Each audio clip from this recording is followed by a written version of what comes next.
Good evening, guys. Good to see you. And good evening, Gail. Good to see you again. Good to Always be nice here. to have you aboard. Yeah. World Tour popped in much earlier today. 6.5 And hours ago. yeah, the same for Mike. He popped in 3:54. So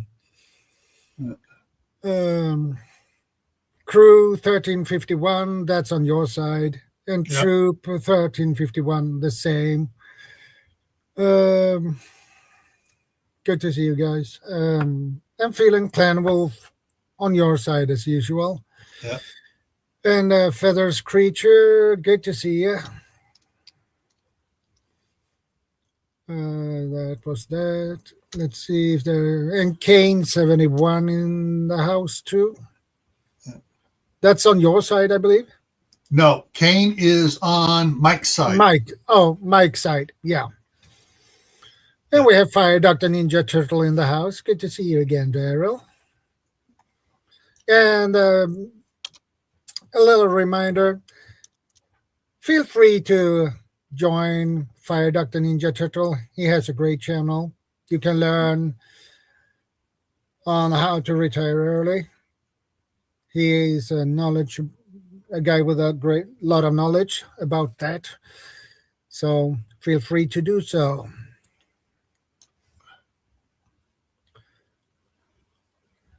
And Shannon Barrett is in the house. Good to see you again, ma'am. Purple Ale is probably on Mike's side. Yep. Good to see you. And the Bud Flies in the house. Good to see you. Yeah, that's all for now. But we'll wait a couple more minutes and let people join the stream. I just got the announcement that we're live. Good. We're only been live for a couple of minutes now. And YouTube's just sending it out. So yeah, it may be a little bit before people join in. Yeah. Oh, there's And Bob. Bob. Good to see you. And today's topic is what Tim Prips helps you sleep at night. That's a really good one because we have all different setups and what we think is that works for us, basically. Works for you. Yeah.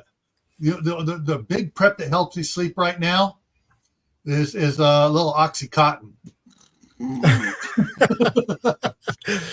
I don't have any Prince Valium, but so yeah.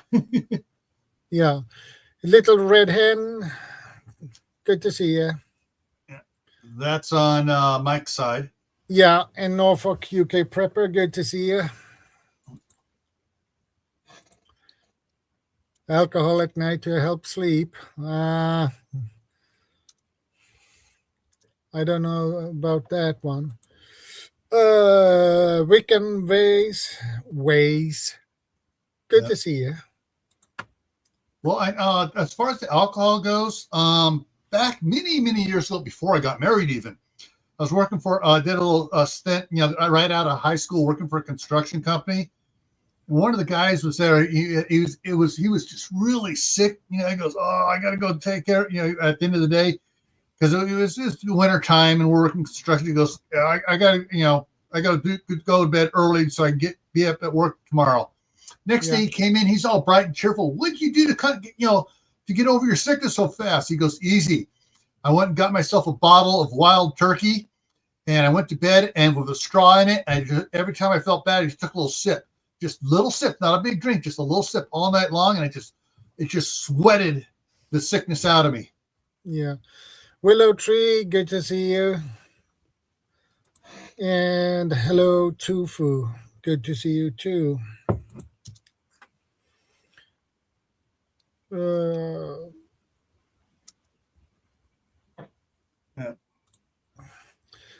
So for some people, that's one of the reasons they prep alcohol so they can sleep.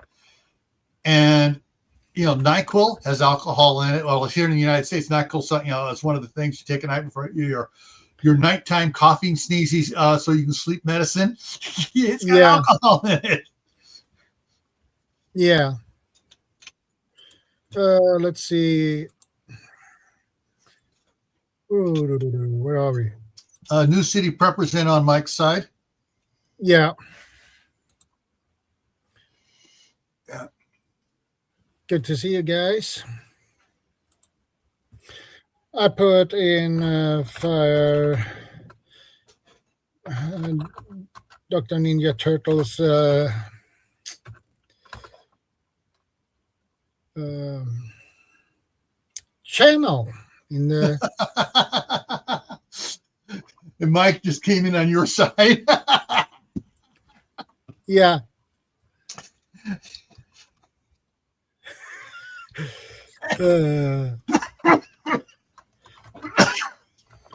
Uh, Yeah.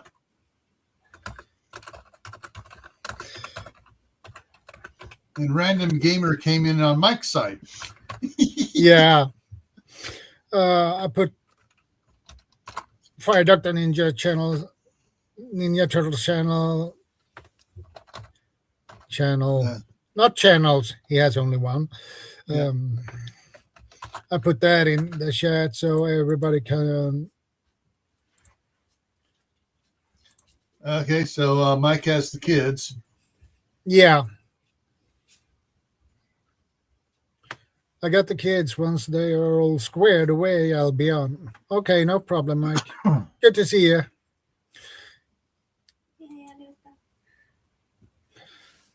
Oh, the missus popped up for a moment. Yeah. Feel free to subscribe to Fire Dr. Ninja Turtles channel. He has a really good channel. It's about early retirement, so feel free to subscribe to him and join his channel. You will learn something good stuff from his channel. You're very welcome, Daryl. No problem. I retired at 62 because all the program that the federal government had they say, all right, it fluctuates with the cost of living stuff, and it popped up for me and several others, says 62 is the best time for you to retire, and they sent the date they picked for me was the Saturday after I turned 62. So it's like, Yeah. okay, boom. And so it balanced out. So I actually got a couple dollars more from the federal retirement service doing it on that particular day than if I did it on my birthday. So it's like, Yeah. cool. Gail, you can put Fire Dr. Ninja Turtles channel on your side. Okay. I put it in the private chat. So you okay. can... I was just going to do it. Yeah. Okay. It's a private chat. Where is there? Boom, boom. Okay. Got this. Control C.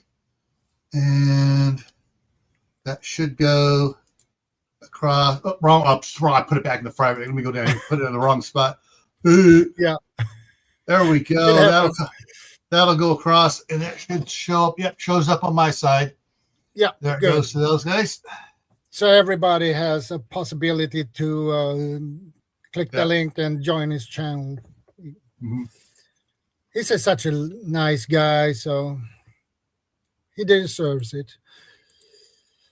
Let's see. So shall we jump on for today's topic? Sure. Begin with that. Today's topic is what 10 preps helps you sleep at night. Well, for me, it's food, water, first aid, information,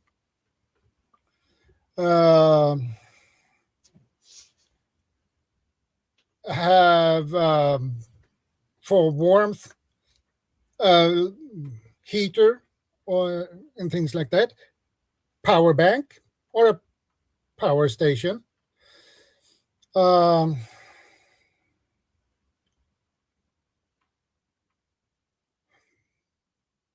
flashlights, flashlight, handheld, and headlamps. Um, Hygiene products is necessary to have, and cleaning supplies like bleach.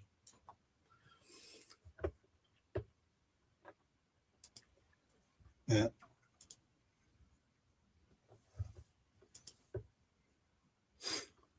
Uh, Can Scotty in the house. He's on Mike's or your side. Mike's side, probably. Yeah. You're very welcome, Daryl. No problem. It's a pleasure.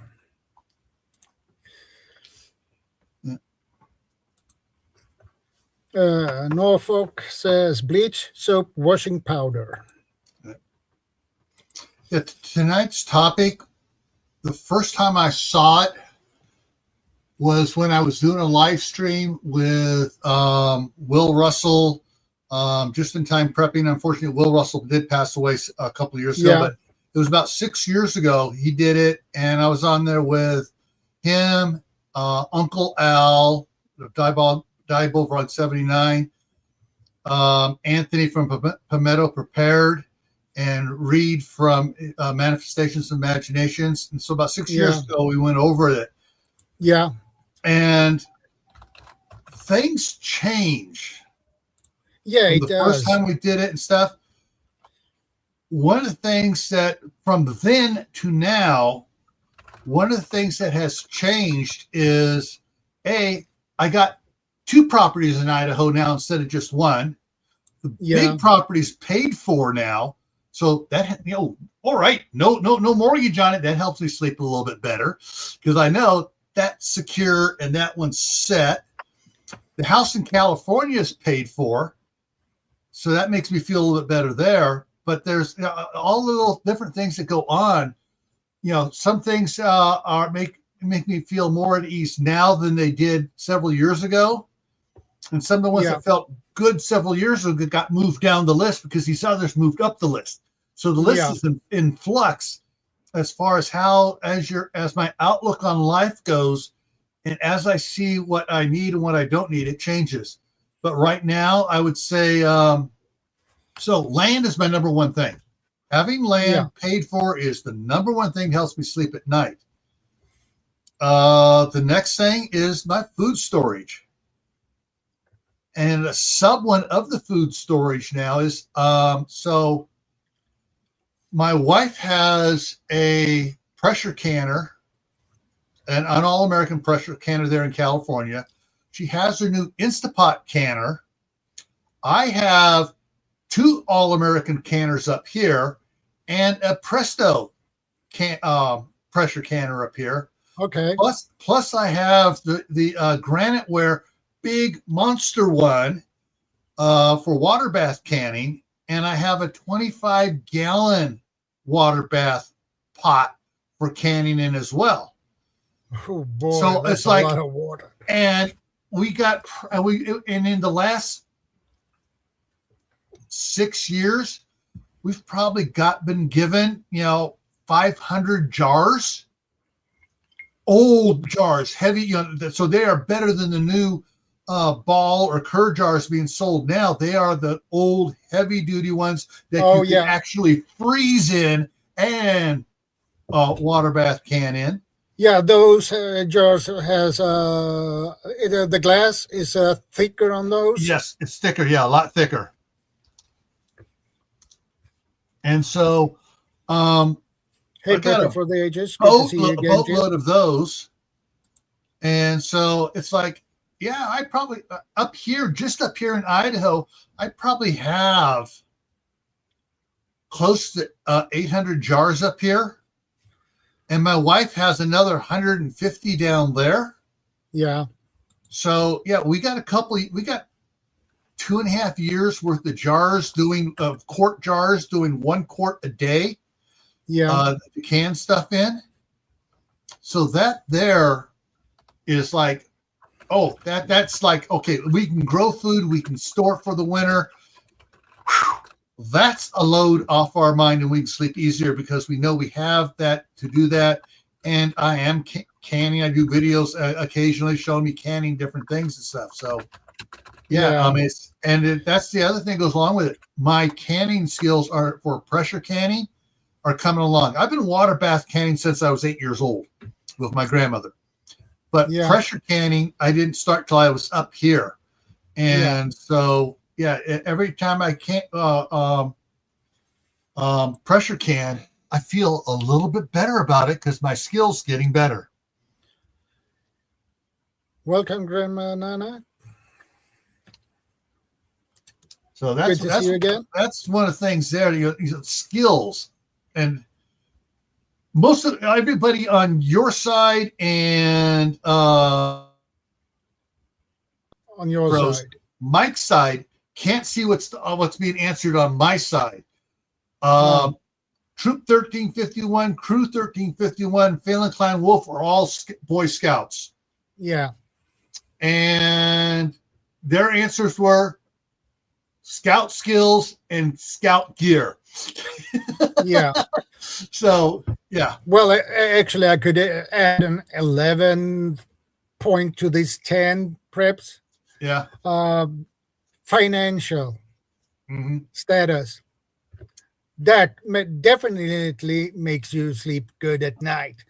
Because if you don't have the finances, you will not sleep that well. Norfolk has a question for me. So, have you blown up a jar? Nope. Never blown up a jar.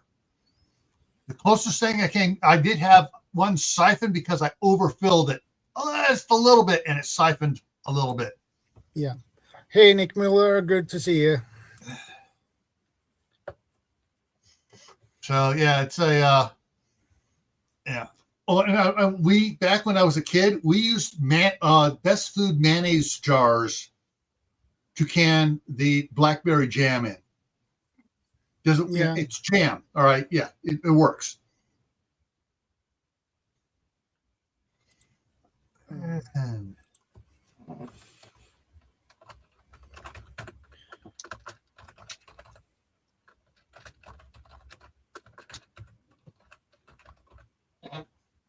the Virginia a bushcrafter just came in on my side. Yeah. But yeah, it's like I said, that's over the last 6 years, I did this last year on two, and then 3 years ago I did it the same topic, and everything changes for me and some of the people that answer. I know they're commenting too. The things change as their skills increase and they become better at something. Suddenly now that moves up because they're at ease doing it, so that helps them sleep better. The one thing that no one has said in the chat, and I'm going to dance around it because I don't want to hit the algorithm. One of the things that helps me sleep it better, I'll just say archery and its associated cousins. Yeah. That knowledge and skill there helps me sleep better at night too. Yeah, archery is actually an art form. It takes time to get good at it. Yeah. It takes a lot of practice. So again, I got another question here from Norfolk Prepper. Yes. In fact, all right, there is a Facebook page called Rebel Canners. Tammy's Rebel Canner YouTube channel and Tammy's Rebel Canner Facebook page.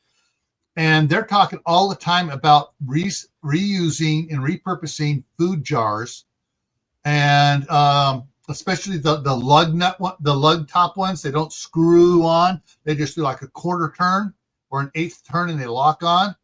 Oh yes, I used some of those for the first time last month when I was canning the cowboy beans, and they sealed. Boom. And so it's like, yes, baby. And there's a tip to it, and they talk about it all the time over on the Rebel Canners Facebook page about the things to do it and how you like normal canning, you do it just finger tight, you're not cinching it down. Well, when you're repurposing the jars that have the lugs on it, you crank that sucker down as tight as you can to make sure it gets a good seal on it. Yeah. Hey, Mark, good to see you. I'll be up in a few hours. In a few hours, yeah. Yeah. But yeah, the what I really love going to be doing, we used to get the here in America we had to have Smucker's strawberry jam, and we used to get I probably have like 30 of those jars just from up here from making peanut butter and jam sandwiches for the grandkids. And when we start doing jam, we'll be using those to do it, because now I know how tight I have to turn it to make sure it seals right. And so I'm like, why not use those for jam? Because and it's perfect. Because jam's one of those things you actually don't have to put a lid on it. You can just pour wax, paraffin, on it, and it will seal.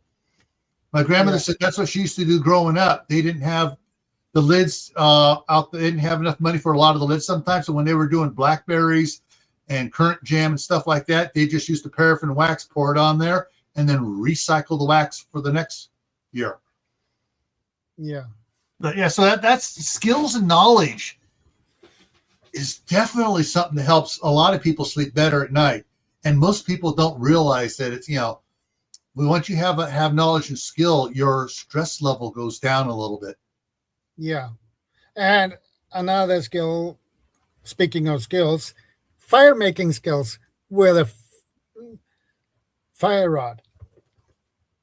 That takes a lot of practice, because the learning curve is quite steep. You can learn the technique correctly quite fast, but to start a fire with it, that takes a lot of practice. Yeah. And knowing the types of wood to use for your fire drill. Yeah, that too. Yeah. Yeah, you mean the bow drill? Yeah, bow drill, fire drill. Yeah, any type of thing like that. Because you use two different types of wood. You're supposed to use a hardwood and a softwood. Yeah. Yeah. And that is can be quite a little bit of a problem, because let's say in your area you have one softwood and one hardwood that works perfectly, and you go to the state next to you, they don't have the same. Yeah, but that's the one thing too where knowledge comes in, because I can go anywhere in the United States and I've learned a lot of different trees and stuff, and I go look at that. Okay, that's a white pine. That is actually a hardwood. There's a fir. There's my softwood. There's a willow. There's my softwood. There's a cottonwood. There's my softwood. Oh, there's eucalyptus. That's a hardwood. So I can go around just about anywhere and start a fire real quick. And I like this comment here. My wife and I have done this to relatives, giving them out 5-gallon buckets of emergency kit stuff.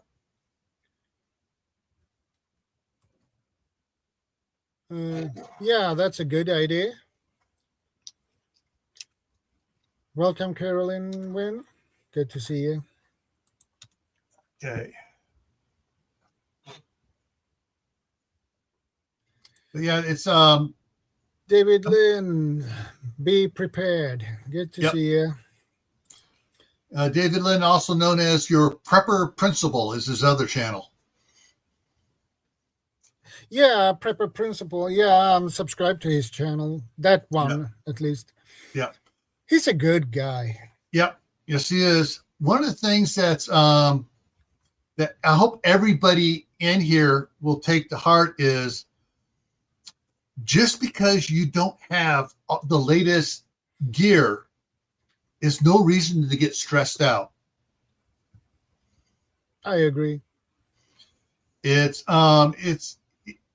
you don't need the latest and greatest. In fact, I did a video, I did a live stream on it, about it, and we poked fun at those one trying to, buy my latest and greatest thing here, and it's just, like, no, get the stuff that works. Yeah. And it's like, there's things for. Hey, SD Mountain Man, good to see you. I got more people rolling in on my side here. Hey guys, Yeah. Prepper for the Ages, Jill says, started gardening 15 years ago and found my soil was crap. Have spent a lot of years improving the soil enough to grow veggies and fruit trees. That's another thing you need to take in consideration. If you move to a new place, check the soil, if it's good soil or bad soil, or if it's totally useless. So in that case, you need to do a lot of work to make it proper. I have what works for me, says Mark. That's one of the things too. Like in California, the soil is a totally different pH than it is up here. California, it would fluctuate from, depending on just in the neighborhood, from 6.5 pH to 7.5, which is not a big fluctuation. Came up here and it was off the scale. My tester only went up to 8.5, and for a medium dark green, and it was almost black. Oh, it was so alkali here because we're on top of basalt rock. And so I figured, looking at the scale, I figured, okay, we're probably at a 9.5 or 10 for alkali soil. And in California, we could raise blueberries in the soil. Here, we're gonna have to put them in tubs, like my big IBC totes, and create the soil that is more acid than alkaline. Yeah.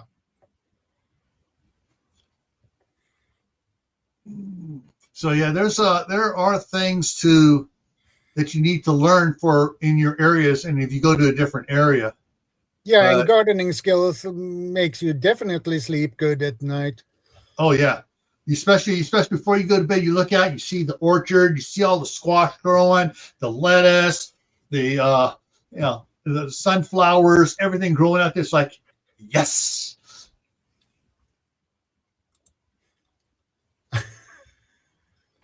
I'm also jealous of Grayman Prepping's tractor.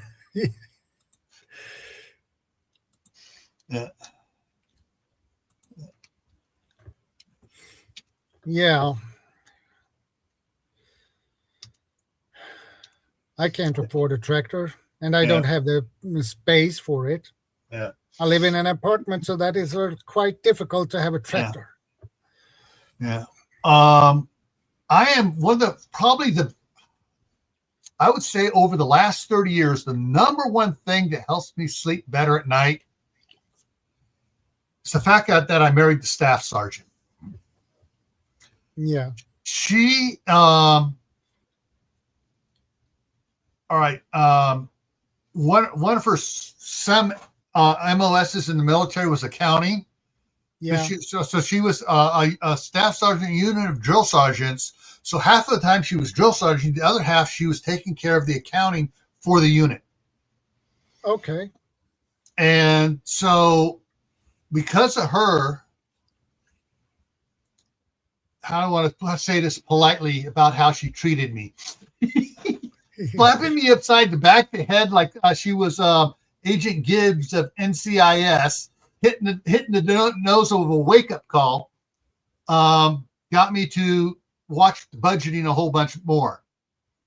And so because of her and her cinching down on our expenditures is why we have the house in California paid for, the house across the street paid for, and this property here, what we owe on is dropping really fast because what we were paying on those, we've now added to what we're paying on this thing here, and we changed our living habits from when we first got married to 5 years later, our spending habits totally changed. And so it's one of those things where we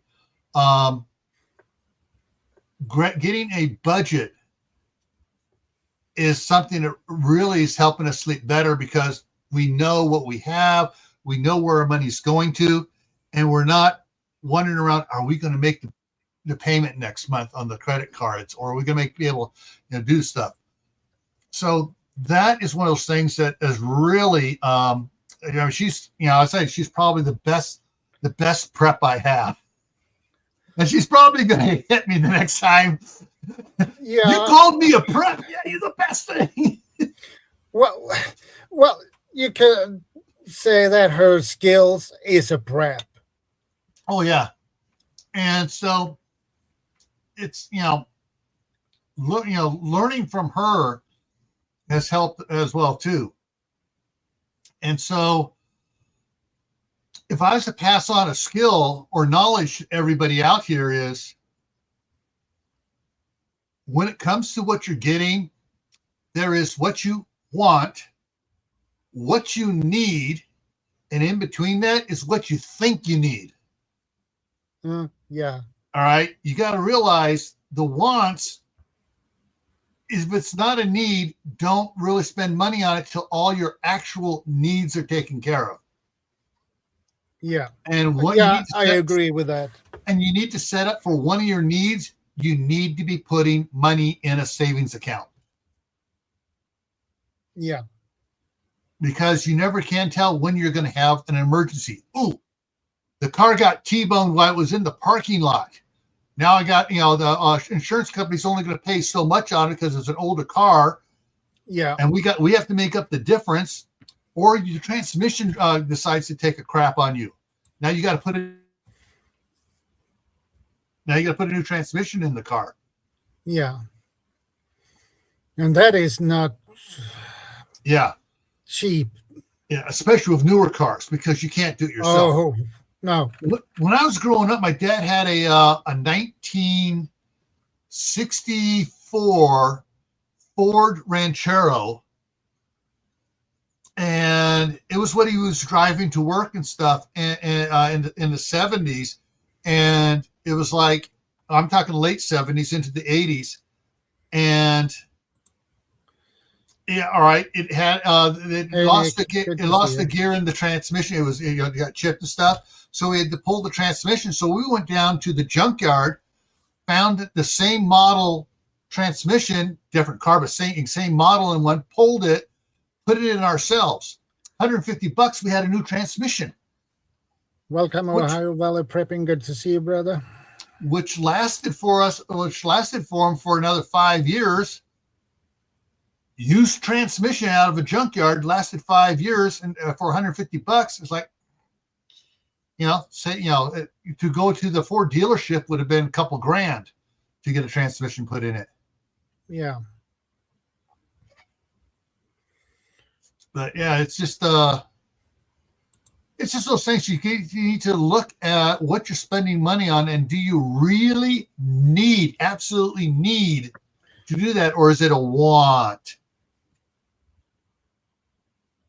And so it's one of the things that lately my wife and I have been going around about. I go, hey, I think that you want me to do this, and I need to do this for you, because if, getting older here, if I pass away and it's not done, you're going to be madder than heck at me and cussing me out, even if I'm in the grave, because I didn't get it done for you. Yeah, I definitely agree with that, because if you pass away, you don't want to leave that to your kids or anybody else. That would be a nightmare. Yeah, leave it undone. It's like one of the things I'm trying to get done is I'm trying to get the property here set up so when she's retired and she moves up here full time, she's not spending a lot of time trying to fix and make a garden. It's already ready for her to start planting, and whatever changes she wants to make on it are going to be easy. Yeah. Hey, Rift Security. Good to see you. Yeah. So your what preps make you sleep at night are tied to how it stresses you out other ways, not and so the ways you may not even think about. And that's the thing is, you may have a stress about one thing, you're not thinking about it, and that's keeping you awake. Whereas if you take care of it and that takes a little bit of stress away from you, you're sleeping better, you're eating better, you're healthier, yet you don't really realize that this little thing made you feel taking care of this little item made your life a whole lot easier. Yeah, certain things I wanted turned out I needed them, says Mark. Yeah. Little Red Hen says, only takes a guy on each corner of the bug to lift it and move it off the road if it breaks down in the intersection. Yeah, actually, when I was in the elementary school, me and my brother and two other friends, my teacher, she couldn't get into her car. So what did my brother and my other two friends did? We took that beetle in each corner. We lifted her car down the parking lot. She was really happy about it. Yeah, there was as teenagers, we were 14, 15 years old. Our Sunday school teacher got the brand new Honda Civic when it first came out. It was weighed about as much as a motorcycle. And he I don't know what it was. He wasn't that much older than us. He was in his early 20s. Okay. And as a practical joke, after church, we hurried out, grabbed his car, picked it up, carried it up the church steps, and put it up on the I don't know what to call it. You came out of the church and there was about a 20-foot concrete pad there before it went down the steps to the parking lot. And we put it up on there. Everybody coming out of the church was just, he comes out and he's like, woo, woo. And we all acting like innocent as angels. Oh, brother so-and-so, here, let us help. We'll help you. We all went up there. 6 of us, we picked it up, carried it down, and set it back down in the parking lot. Oh, yeah. Little Red Hen, yeah, they are super easy to work on too, yeah.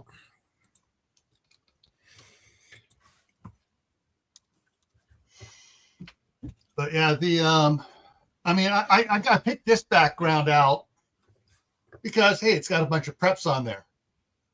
There's only a couple preps on here that I can say would help me sleep better at night. I'm not going to name them because the one is slightly obvious. Yeah, the picture says everything. So yeah, but what people wouldn't be looking at is what's back over here.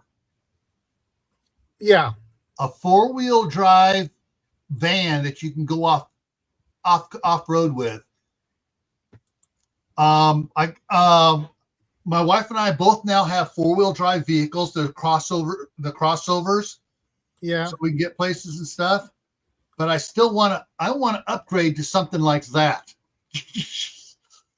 Or just have one that I can drive around when we need it. But yeah, this your vehicle, having the right vehicle can totally set your, you're not thinking about it helping you sleep better at night, but it's helping your body de-stress because you don't have that worry in the back of your head because you have it. And it's like right now I got a 2-wheel drive pickup and I got my little Nissan Murano.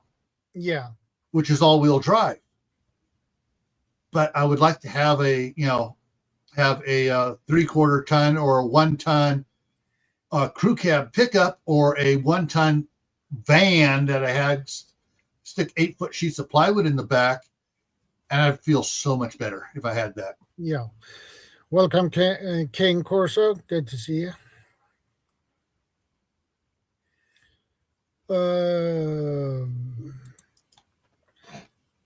LVP says, I have a huge 15 passenger van. Yeah, that makes you sleep well at night.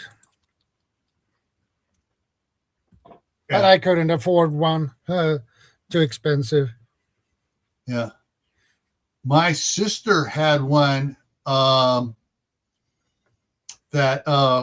when all her kids were still at home that she used, and then when her kids turned 18, she hired them because they also used it as an airport shuttle on the weekends.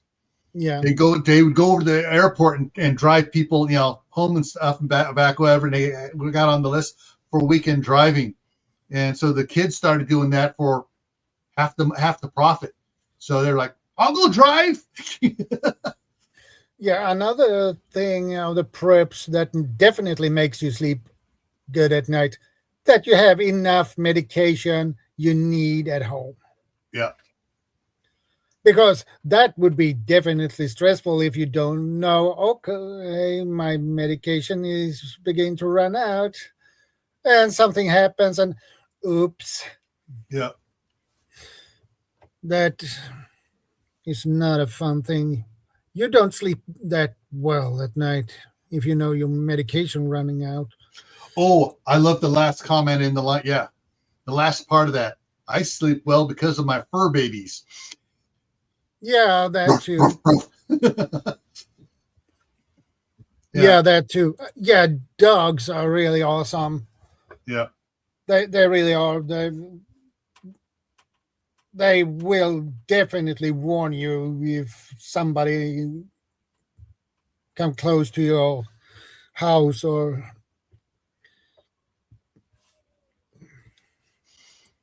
Yeah. Along that same lines of healthcare and stuff is so I have right now I have my CPAP plugged into my big Opus power station that I have in the kitchen to power the refrigerator and the freezer and the microwave and the grandkids' TV and VCR. But I also plug my CPAP in it for at night. And besides being it plugged in there, I have a smaller 400-watt unit that if I need to bug out to, I take it, put it in the truck, and go with that as well. But knowing that even if the power goes out, my CPAP is still going to work, and I'm not going to wake up in the middle of the night going and trying to breathe. Yeah.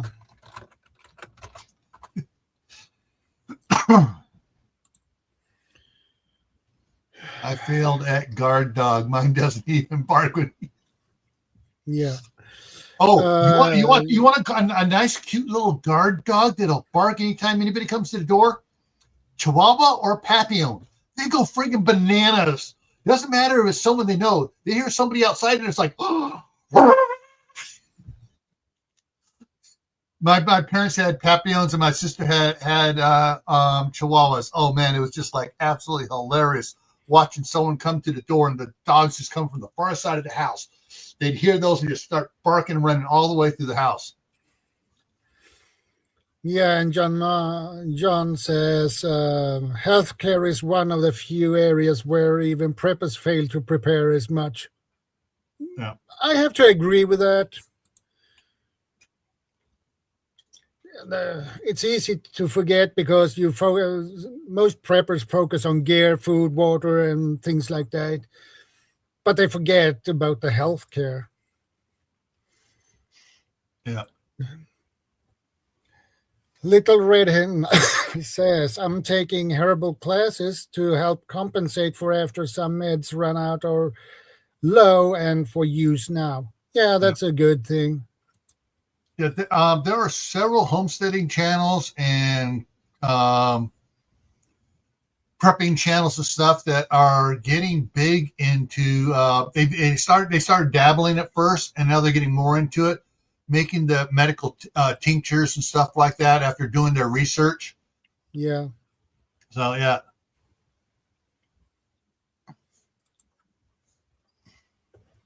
Mm.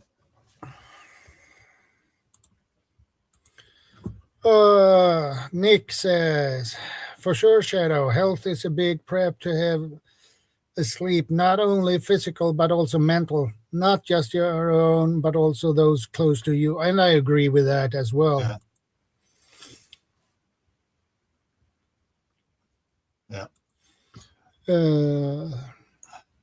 Yeah. There are a lot of weeds you can eat. Yeah. Yeah. The number one is dandelion, and then Yeah, there are some types of thistles and stuff that are really good for it. yeah. There is another weed. I don't know the English word for it, but um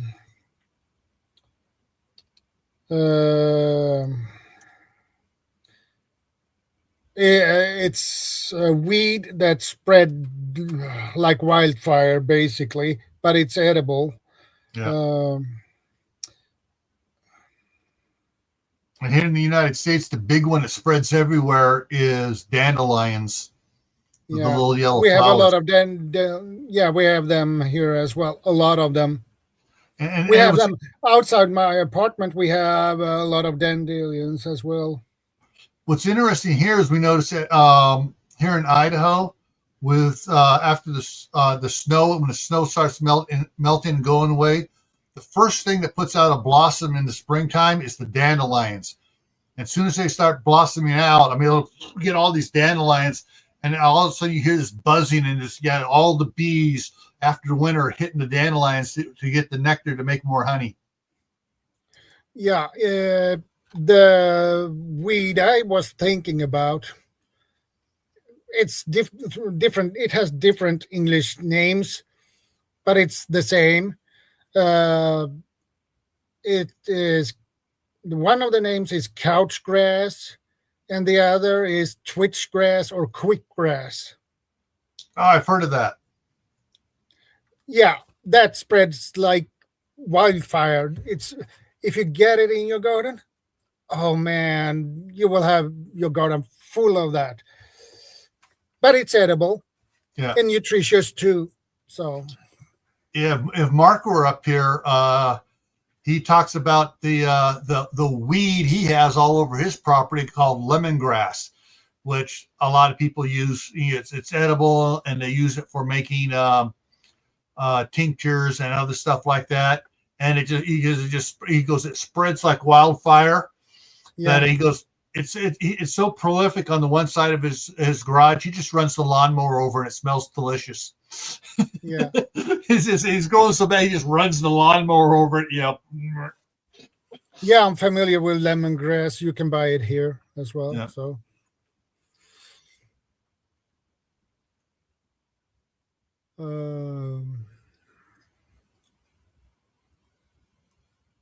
Yeah.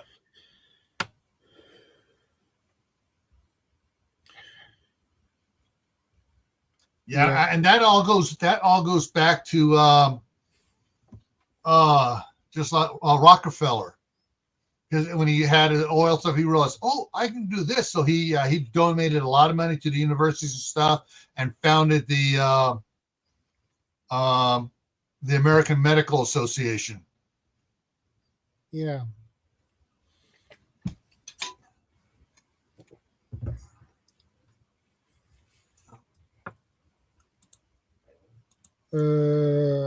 Mallow for inflammation, plantain for poultice, for drawing infection or puncture wounds, burdock root for detox. I can't even pronounce that word. Diuretics. Okay. Mullein for respiratory cough suppression, and on and on. Yeah. Oh yeah. Mm. So that is also good knowledge to have, actually. That will also definitely make you sleep better at night. Yeah.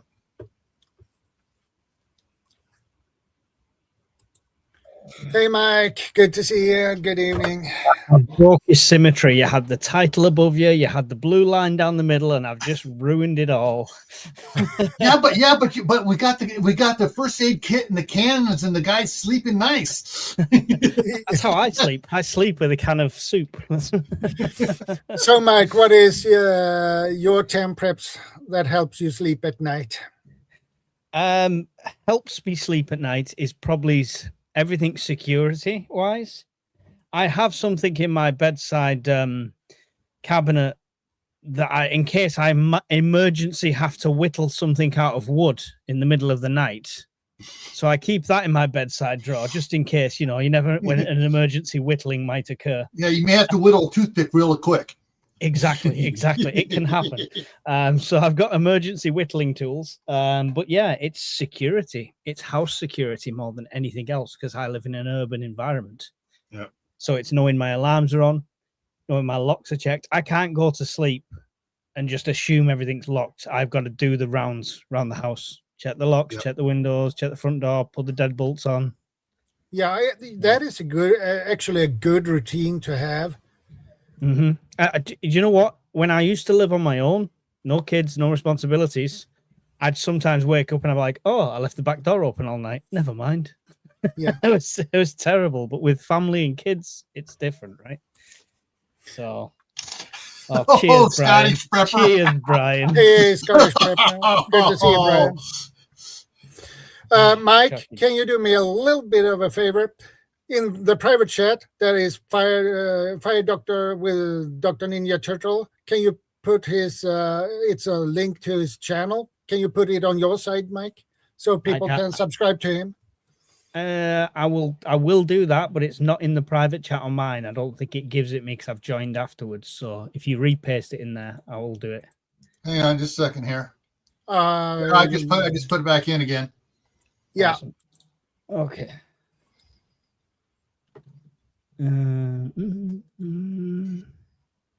Because he has a great channel and on early retirement and financial things, he's really good at it. Okay, excellent. Is he a prepper? He's let's say on the basic level 2, basically. So okay, he wants to be more prepared than he is. So yeah, right. Okay. Well, if he wants to, he can come and join me on a podcast, and I can talk to him on my channel, and then we can promote it that way. Always fun. So, Dr. Ninja Turtle, chuck me an email. It's just ukurbanprepper@gmail.com, and we'll have a podcast, and we can promote your channel through that, which will be fun. Yeah, that would be awesome, actually.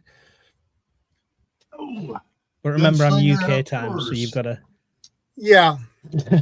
got to fit you in, right? But that is something you can arrange. Yeah, definitely. He says will do. He says will do. So good stuff. You can put your email in the chat so he can. Your path to financial freedom. He could probably help me more than I could help him. Well, he has a great channel. He has really good advices, and he has his live streams on Fridays.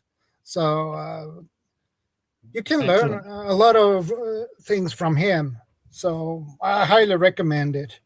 So cool. You subscribe to him. Already done it. Sorted. There we go. So have we got, you titled this 10 things. So have you got a list of 10 things, or are we just going through random stuff? Random stuff. We each kind of hit the things that were to us individually, because we're not all the same. We are not exactly. We are not all the same. So yeah, I think budgeting has come up, especially with Fire Dr. Ninja and stuff talking to them. Budgeting is probably one that people really need to work on if they're not there already, as far as Yeah. Because once your budget is secure and you realize I don't have to worry about paying the bills because I know I have enough to do it, so I can relax a little bit. I can breathe.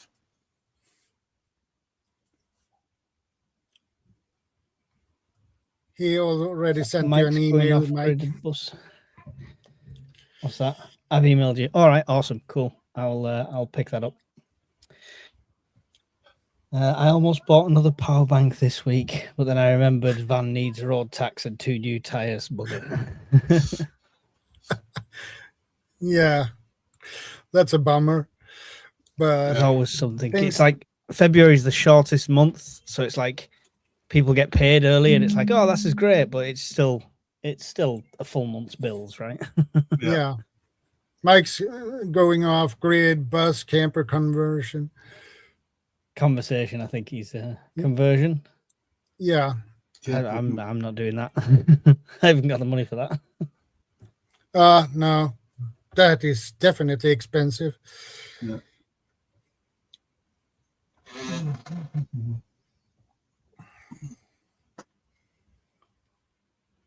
And let's see here.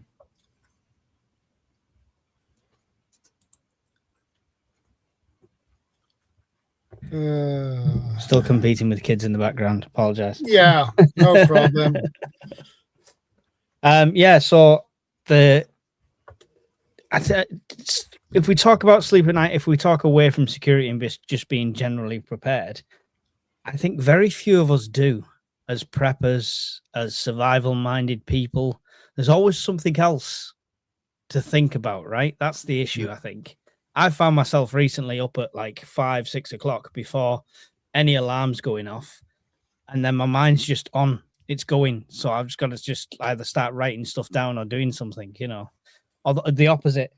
I'll be up till like 2, 3 o'clock in the morning sometimes doing like sorting preps, and all of a sudden I'm watching Gil's live stream because I'm suddenly in a different time zone while I'm prepping. So it's I found sleep more and more difficult the more the geopolitics is going a bit crazy at the moment. And you know, I've got everything I need. Like if something happened, I'm pretty sure I'm covered apart from digging a big bunker. I'm covered for a lot of things. Look, I've even got some Augustin farms.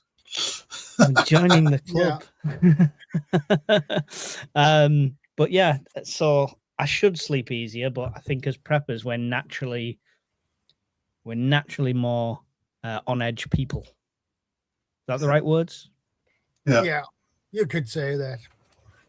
I like this. When people start talking about that part of it, I say, just because you're paranoid does not mean that someone's not after you. A little bit of paranoia is good. Yeah, there are two types of paranoia: the healthy paranoia and the unhealthy paranoia. Yeah, and intelligence dictates that, right? And I don't mean how clever you are. I mean how much intelligence you've got coming in. Like how much data you've got coming in dictates how paranoid you become. If I was still living out in a non-urban area, I wouldn't have this. I wouldn't have a plate carrier with proper level 3 plates in there because I wouldn't need it. But I'm in an urban environment and I might have to get the hell out of Dodge. So it changes you and it makes you paranoid for different things. But I think paranoia is just the tiny little step before the planning, because that's what we do as preppers. We plan. You've got a bit of paranoia, whatever that paranoia stemmed from. That's what you go down, sit down, write your plan, and center it around that. How would I deal with this situation and eliminate the paranoia that way? I think answering the question here, I would say the more preps you have, are the medication to let you know that you're okay. The preps are the medication. Use meditation to know. Meditation. Yeah, meditation to know that you're okay because you are prepared. I use that with family. So that's what I say to the kids when they're upset or when they're worried about something, or, you know, the missus and stuff like that. meditation for me has never worked. Yeah. I feel like it's an unproductive time where I'm sat doing nothing and I could be doing something productive. My meditation is sharpening blades on a sharpening stone. That's my meditation. That kind of thing. Yeah. Mine and my youngest son's thing is the punching bag, the big workout bag. Yes. Yeah. I kicked one of those. I literally kicked the stuffing out of one of those once. I've got a metal shin. Yeah. And you don't realize like the difference. And I was training for kickboxing when I did the MMA, and I kicked the bottom of it, and it just started pouring out with like these beaded sand things just dropping all over. I was like, oh crap. Bionic leg strikes again. Instrumental music is my therapy. It's not bad. I like GMA Nana. I like 2 Steps from Hell, I think it's called. They're like an orchestra band, and you'll hear like Heart of Courage and stuff like that, and you'll recognize it from a lot of different TV things and films because they use their stuff from there. But it's really good non-vocals, just like classic but inspirational music. And Fire Dr. Ninja Turtle says, I like that. Meditation by sharpening blades. It's Actually, that is actually a form of meditation. You just don't need to sit and do nothing. You can, for me, meditation is to be camping in the wilderness and sit by a lake and fishing. That is my type of meditation. Yeah. I when I go and camp on my own, like throughout the summer for work, I'll sit. It's not whittling because I'm not making anything. It's just a knife and a stick, and I'm just taking layers off it, and it's just lets my mind go to sleep while I do it. Yeah. My mom used to really enjoy going out into her garden and just puttering in the garden because she had, once she's out there, it's like, okay, I can move my plants and move the bees and with this. I'm one with nature, and yeah. I'm hoping to get that way. I've got my seeds. I've been sorting my seeds out this week. That's good.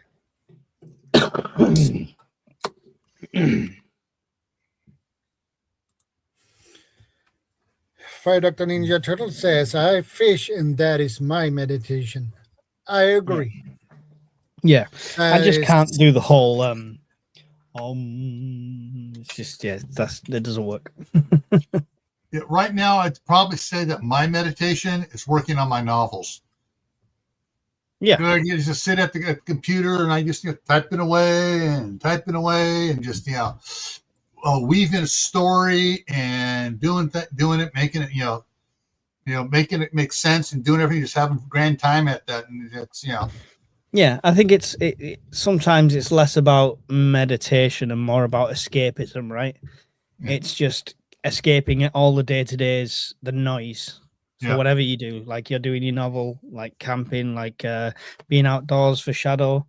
When I used to do reenacting, that was a weekend away from technology, phones, absolutely everything. It was just a complete detox from the world, which was great. Yeah, I agree.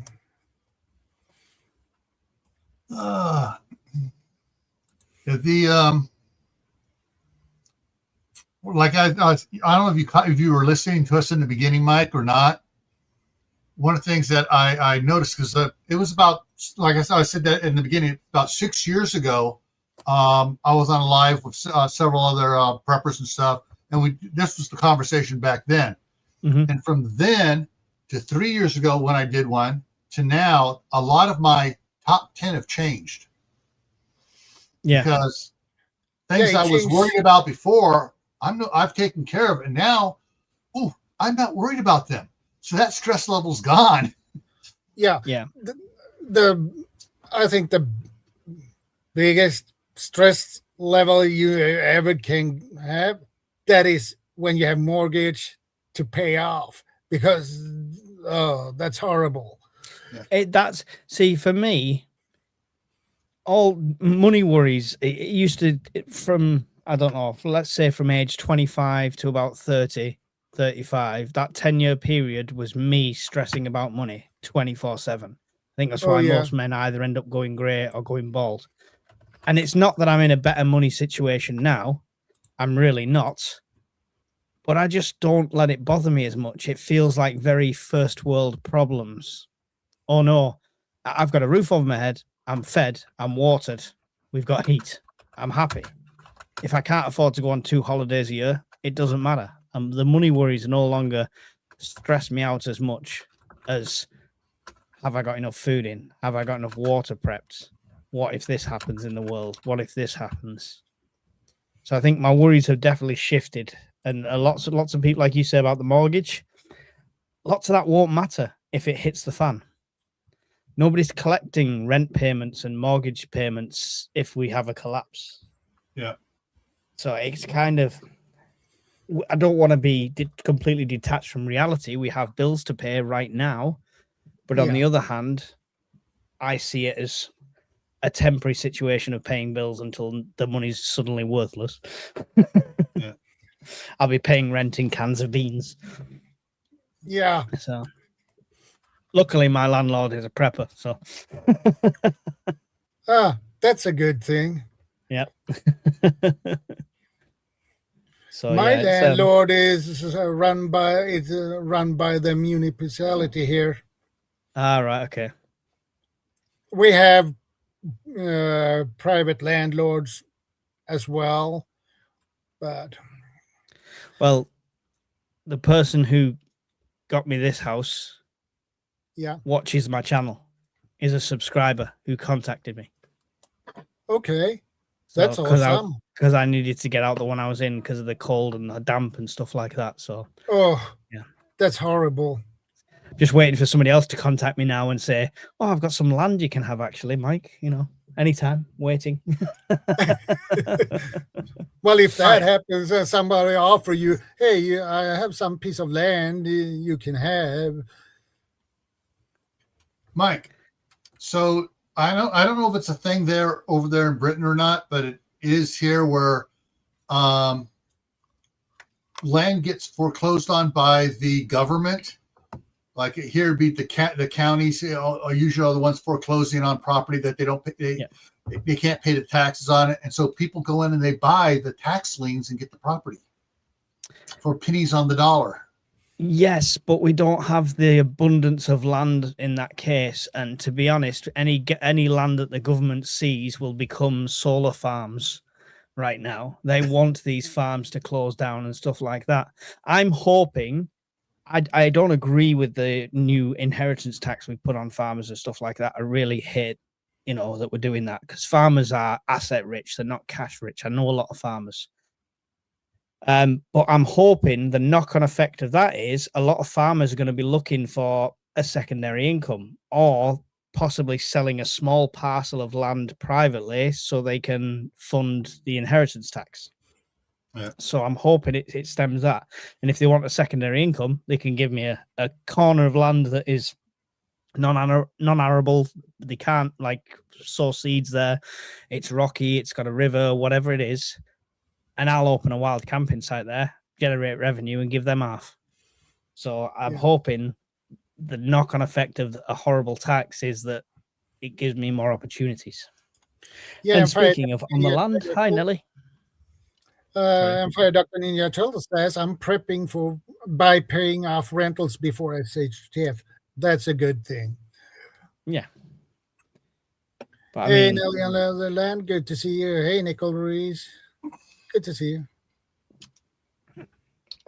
On the other hand, if you know SHTF was going to happen tomorrow, go and rent yourself a nice, massive camper for the weekend, because by the time you go to return it on Monday, the camper place won't exist. Yeah. Good point. I don't condone this behavior. No, I don't do that either. So unless you're lucky that the guy who rent the camper out is a prepper too, well, that makes probably things a little bit easier, I guess. Mm-hmm. There you go. John's answered the farmland question there for you, Gil. Yeah. Sadly, the government wants to sell off an asset strip you hit in. Yeah.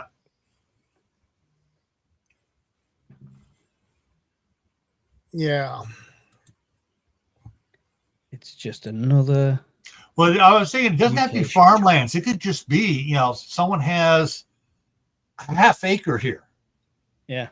Somewhere, even if it's in the city, like a warehouse that, not doing anything. And I saw there was a TV show called Grimm here in the United States, where he bought the paint warehouse there, and he and Adeline moved into.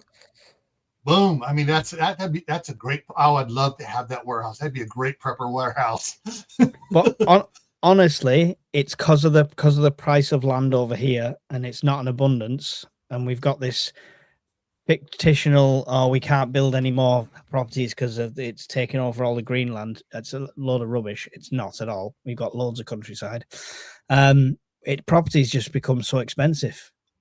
And I mean, you're talking like a site where 3 factories have been knocked down and it's just rubble and then the foundations need work and stuff like that, and it'll still go for a couple of million. It's just insane. So yeah, you've got to go really out to the sticks or get a bit lucky. But I'm hoping, like I say, meet a nice farmer, do me a 99-year leasehold on this corner of land that you're not using anyway. Handshake deal, and I'll make some money for you. Here in Sweden, it was a couple of years ago. They had I think it was the municipality. They couldn't sell old factory, so you know what they put as offer? You could buy it for 1 crown. Yeah, but it came saddled with all the work and the debt that needed, right? Well, the catch is you need to pay for the renovation of it. Yeah. So there was something like that a while ago in Scotland where you could get a castle for £1, but it came with like a commitment to make £30 million worth of renovations to it. So not worth it. No. Where is that annoying raccoon? Says Bob. I typed the answer for him. Yeah. Even with land, the planning that stops many from even trying to invest in. Yeah, I know. I've done lots of research into the studying the planning and stuff like that. So I know what I need to do and what I could do. It's availability and funding at the moment. He's busy and said he would be up in the latter half. Yeah, or in his exact words, I In a will couple be up hours. in a couple of hours. Yeah. So it might be the latter quarter. Yeah.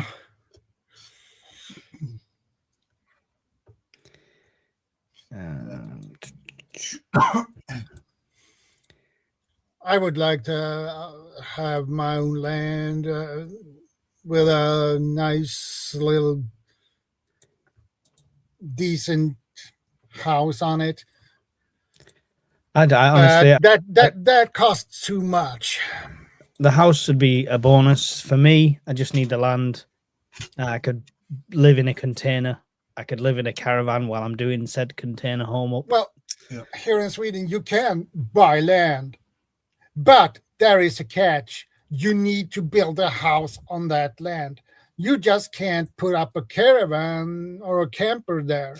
See, we have the opposite. We have the opposite. You can buy land and you're not allowed to put a house on it, like the Forestry Commission and stuff like that. You're not allowed to build any sort of permanent structure. So there's all sorts. It's so weird over here. Yeah. And when I got mine, it was for that here. bug out location, investing in a big plot with others. It's the simplest thing currently. Yeah, I mean, I'd love to do a group of us. Every time I've kind of brought that idea to the forefront, people are like, yeah, but nobody wants to pony up. Nobody wants to actually step up and do it. It's just talk, unfortunately. So raccoon is hiding from the cruise Well, cruise missiles. missile. Fun. Well, I would like to have a 6 acre and with a decent house on it. Nothing special, but you have to pay maybe 2-3 million for it. Yeah. You can get land cheaper here, and then there's ways of doing it. But how do I save? I'm a one income household at the moment, and everything goes out on bills and stuff like that. So I've got to think outside the box, like rental land or something like that. Nelly can just give me half of what he's got. It's fine. Fire Doctor Ninja Turtle says it was hard for me to find the land for my caravan, but I did it. In Alabama, they want you to build a house.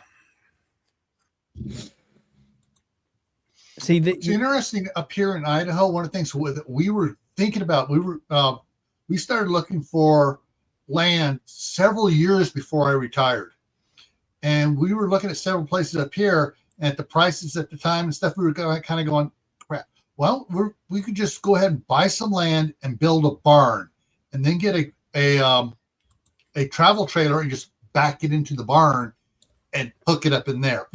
That's what we were planning on doing until we wound up getting the place here in Basalt. And it was just like, a lot of people were doing that at the time, 8 years ago. They were getting land, building a barn on it, and making sure the barn was permitted to have a toilet and some water in there for, hey, we got to be able to wash and poop while we're taking care of the horses and stuff.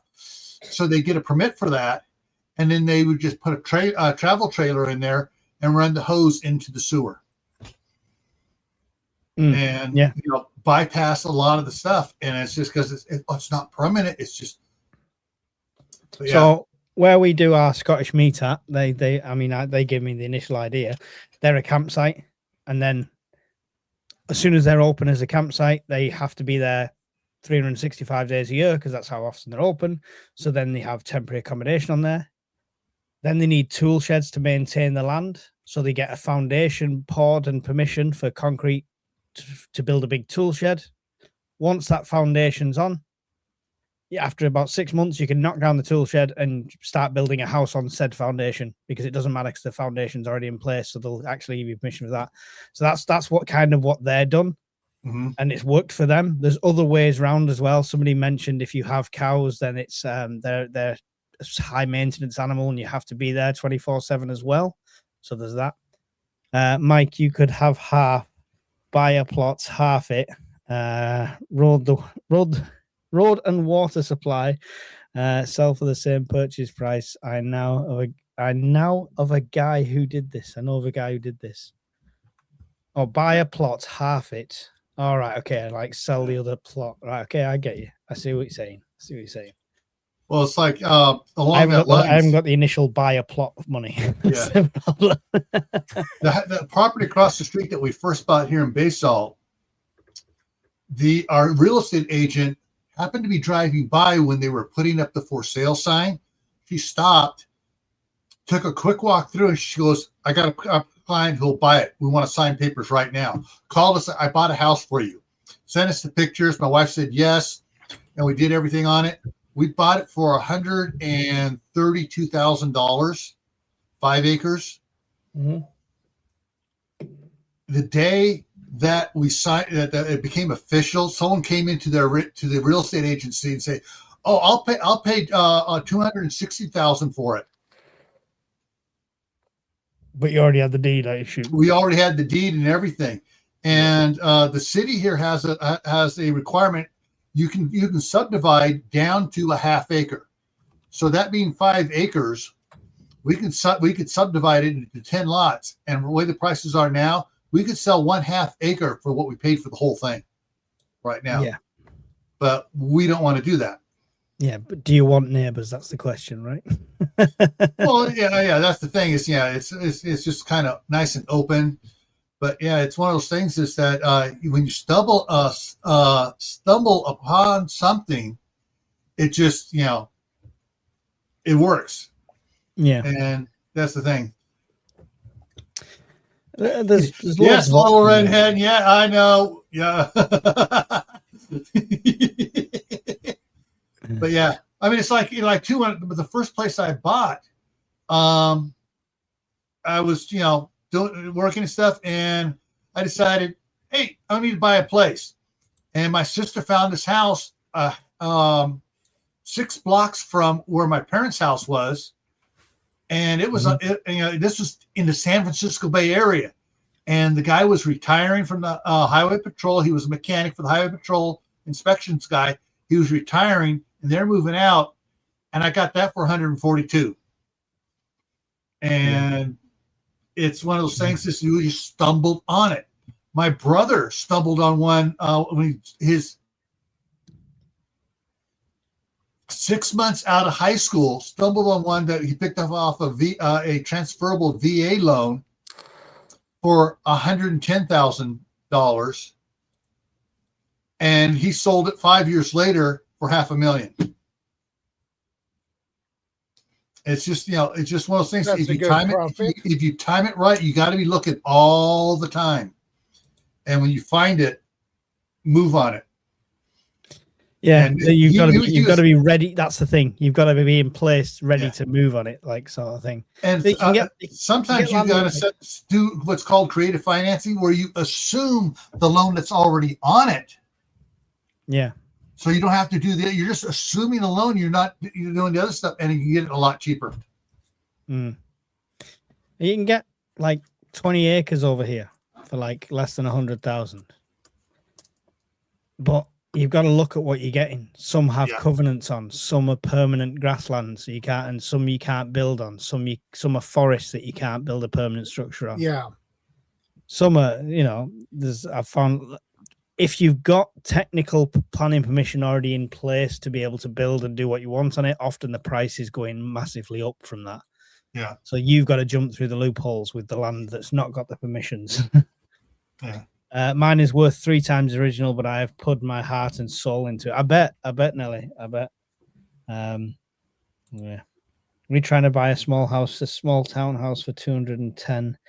We're in the process of paperwork. Some arsehole came and paid 250 cash and took it out from under us. That was the summer of 2019. Yeah, that's what you get. That's what you get. It's but I mean, it's probably still cheaper for me to buy land, build a house, than it is to buy a house. My sister was a real estate agent, and she'd buy land that had restrictions on it. And as soon as she'd buy it, she'd start going through the process to the city council to get sort of the restrictions removed, so that she could do it. And so, that's the risk, though, right? Yeah. Well, things if she got one of the restrictions removed, the price on the property went up. True. Yeah. So basically, she just get some of the restrictions removed. So hey, I got these removed. You want the property? Yeah, you can work on getting the rest of them removed. Then she would buy and sell property that way.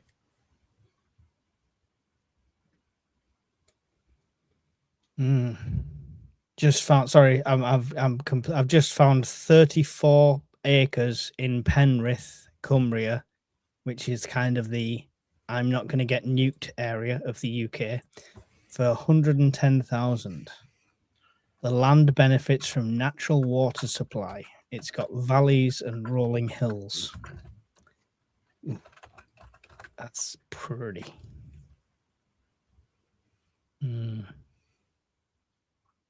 Yeah. What's that? I don't know what that is. I need to stop Googling things. Yeah. So Nicole Ruse says, my dad is in California. Yeah, well, that's where my wife is still right now. But as soon as she retires, either we're going to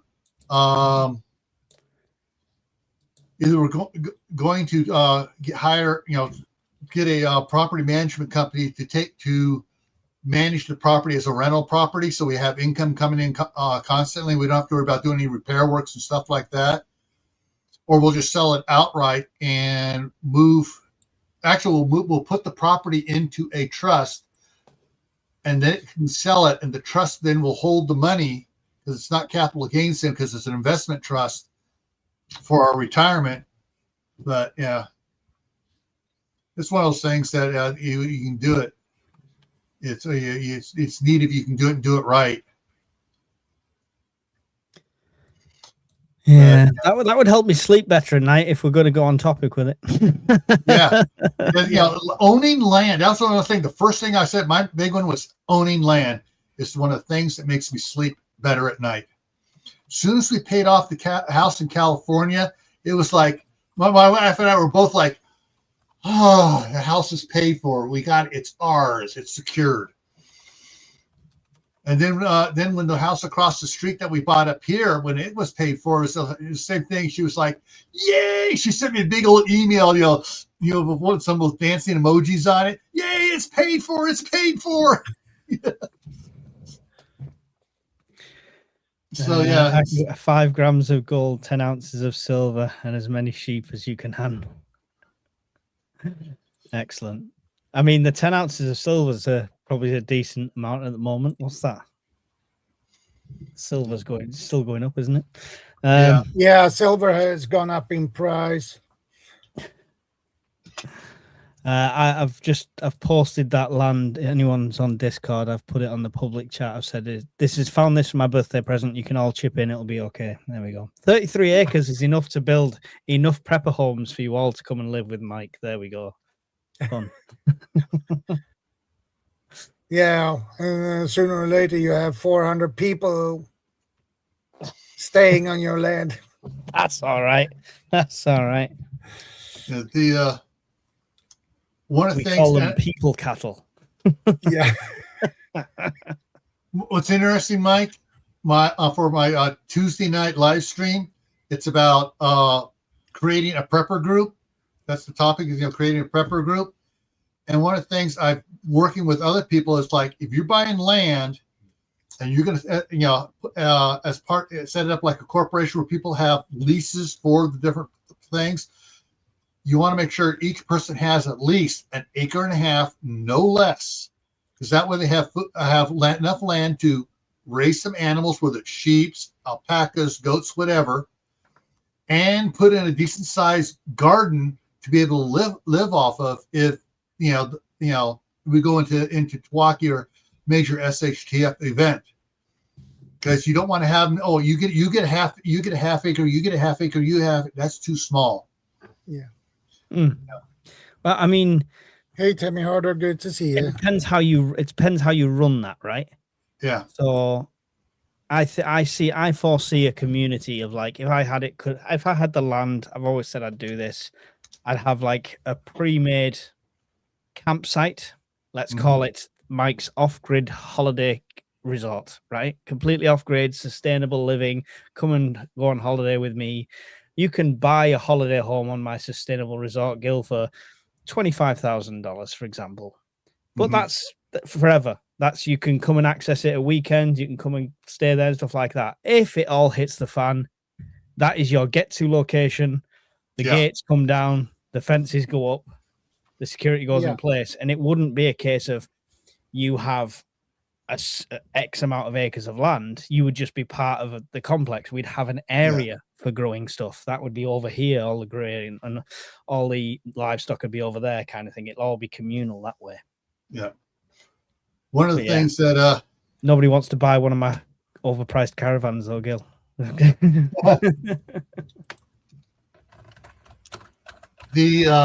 Actually, what's so funny is with my novels and 2 different ones, they have that type of setup where they come in. There is a pad, put a travel trailer and a vehicle on, and they get a cargo container next to it on each side of that pad, but then it goes back for an acre's worth for them to have their own garden on, because not everybody wants the same type of stuff. But then they also have the big communal garden that everybody's required to put a certain amount of time in over there, because they working together they can grow more food. But some people don't. Some people want more squash. Some people want different things they want to grow for their own stuff: raspberries, blackberries, whatever. And that way, they got theirs, and then they got the communal one. Yeah. We could do a whole episode, Shadow, on building our prepper community. That could be a whole topic for a live stream. The ideal setup and stuff like that. Yeah. So, but I can take a note on that, and that's a good topic actually. So why not? Yeah. One of the things that I have found out over the years, researching this stuff, the better ones are like that. You buy into an LLC, like you buy shares of it, and that way, if the cost of shares go up and you want to sell out, you're selling out at the new increased cost of the shares. Yeah, that way you can actually make money off of it, and you just they make up and they figure out, okay, we can only support so many things, and so that's what determines the price of the shares. As they start getting less spaces, the cost of the shares go up. So new people coming in are paying more because it's now supply and demand. Yeah. There's ways and means, and it's But that's one of the, because you don't want to have it into it on it. That was one of the things that another group I was working with years ago, they were setting up stuff like that, and someone that bought into it suddenly goes, yeah, I'm bringing all 20 of my relatives in. Everybody else like, no. Yeah, you didn't read the bylaws. I had to set up the bylaws. Limit the space can only handle so many people. Yeah. So they can't bring all the relatives in there and cram 20 trailers on this little lot. That's always the issue, right? That people would people would turn up on D-Day at the gates like, oh, I've just brought my cousins with me as well. They were staying with me at the time when it all happened, and I've brought them along. It's only 2 extra people. Is that okay? If it's okay 100 times, that's suddenly 200 extra mouths to feed. So it's a difficult one. It's a difficult one. One of the things too is that I got them to set up, told them, all right, things to look at. Someone wants to buy in. They need to have they can have their own cargo container, but they need to maintain a certain amount of food in that cargo container for when things go south. And if they bring more people in, each person has to have like a year or 2 years worth of food with them when they come in, until they can get their garden going and everything going for the D-Day or whatever you want to call it event. And to be honest, when the way I planned it, the idea I had would be with the land that I was looking at and the size lots, would be about 20 or 30 home units. Yeah. Small home units can have a family of 4 in most of them on average. You could make some bigger, some smaller, stuff like that. They would pay X amount and that's it. So that's the buy-in. So that covers the cost of the land and stuff like that. But maybe there would be like a yearly site fee. Wouldn't be expensive, but or a monthly site fee. A maintenance fee for the big overall property. Yeah. A percentage of that would go into an investment in a food bank, basically, which would be the way to work it. Yeah. Being built underneath like a couple of containers buried just below sub-level, not as a bomb shelter, but just so they're out of sight, out of mind, and it's technically a ground fridge, temperature controlled. Yeah. And that would be literally every month when them subs came in, X amount of percent would go into freeze-dried foods, would go into dehydrated foods and stuff like that, and you'd build up a stockpile there. Yeah. And hopefully they'd have the sense to, when they make the trip, if it hits the fan, to get there, they would bring as much stuff as they could anyway, right? Yeah. But if you had 30 units pre-sold for something like that, like you see people do it in America with like the old missile silos and stuff like that, the chances of all 30 people getting there in a real emergency situation are slim. Yeah. You might get 50% that make it there. Right. You don't know who's been affected instantly, directly, roads that are blocked, things like that. So, yeah, there's all sorts of factors. Yeah, the farther they are away from the community, the less the likely they're going to make it, because roads are going to get jammed up. You're getting eaten. Everything else. Sorry, Dang. Rift said if you've got no skills, you're getting eaten. Yeah. Yeah.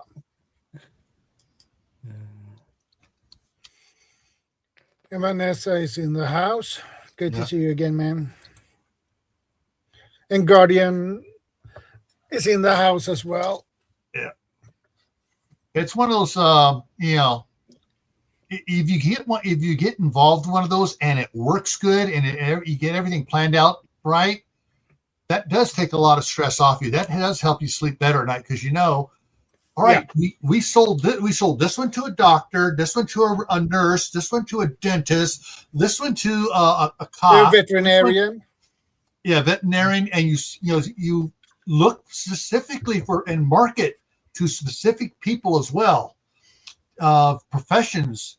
That helps out a lot and will help you sleep at night to know, hey, we got a vast number of professions here, and we got 2 of each profession, so there's not just one person. Mm-hmm. That way, it's all taken care of, and you got everything ready, and it's like, now I can face SHTF. Yeah, I know what's going to happen. See, I mean, I tried to go down. It's. I think it's the perfect idea for preppers. It's not just for preppers. It's the perfect idea to kind of get out of the cycle of this economy at the moment. If you're all living on this land, there's groups that have done it, like the Forest Group and stuff like that. I mean, I not so much the hippie tree hugging side of things, just the saving money side of things. I like, but to get it off the ground, I think you would have to have that initial funding I'd have to get the land, I'd have to build up these units, and then people see something tangible. Yeah, because I can send people drawings and what they would look like and 3D renders and stuff like that, and try and raise the money to get the land that way. But very few people want to invest in nothing. Yeah, they like to know that there's something there. Exactly. Yeah.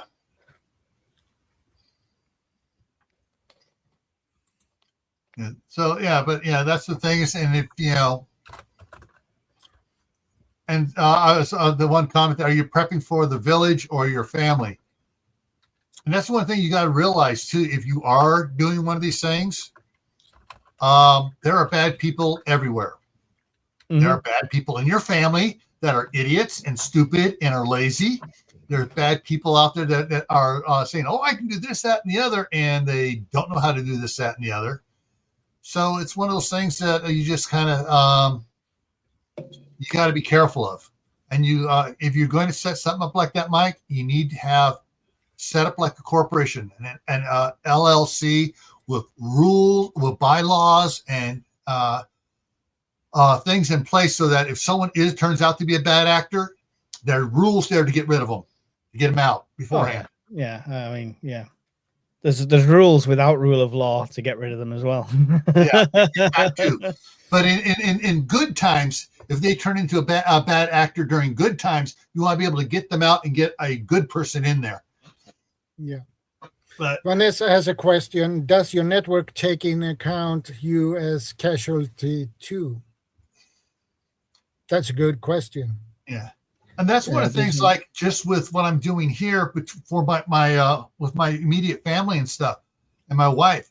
I'm trying to get everything here set up so that if something happens to me, they can handle everything, and most of the work's done. Mm. So that's why I my wife says, "What are you doing? You're doing for me." I explain it to her. She goes, "Okay, you are trying to do it for me."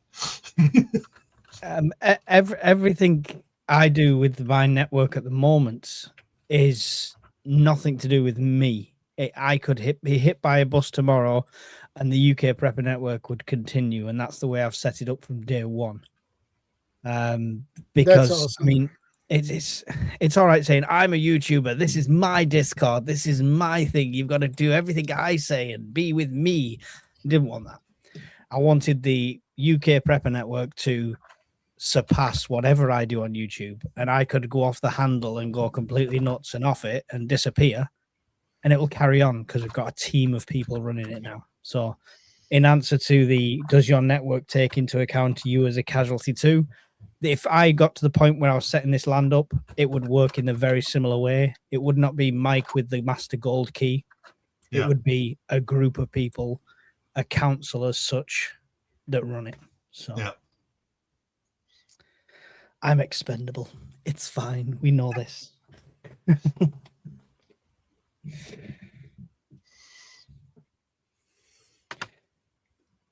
I put your link for Grand Manana, the link to your channel.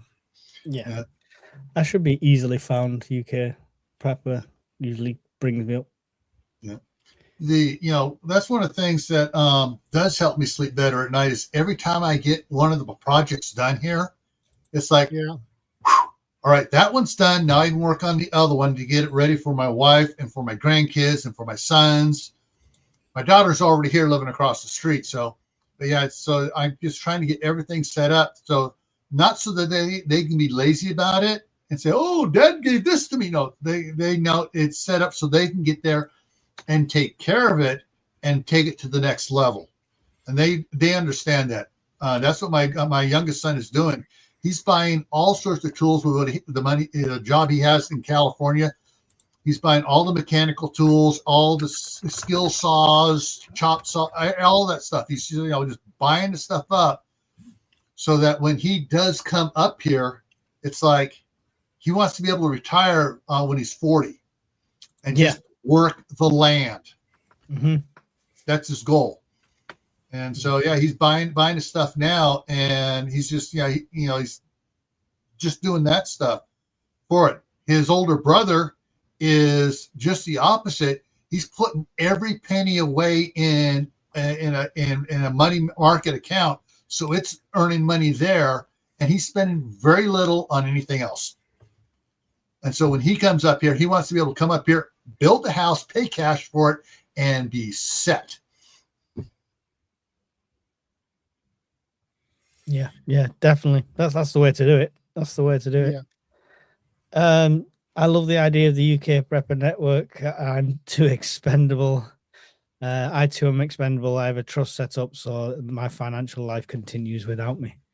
Always good. Always good to plan that in peace times or in bad times. But it's the same that way. Is another thing, because as you said, you can get hit by a bus tomorrow. Yeah. And it's nice to have savings so your family can use that savings if something happens to you.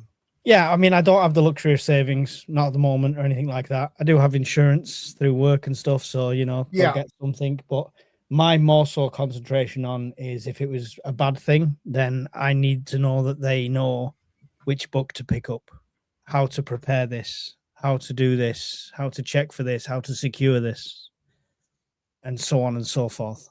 So, hence the, where are we going on holiday this year? Camping again, kids, whether you like it or not, because you will be learning. How you get more thrilled about the camping stuff?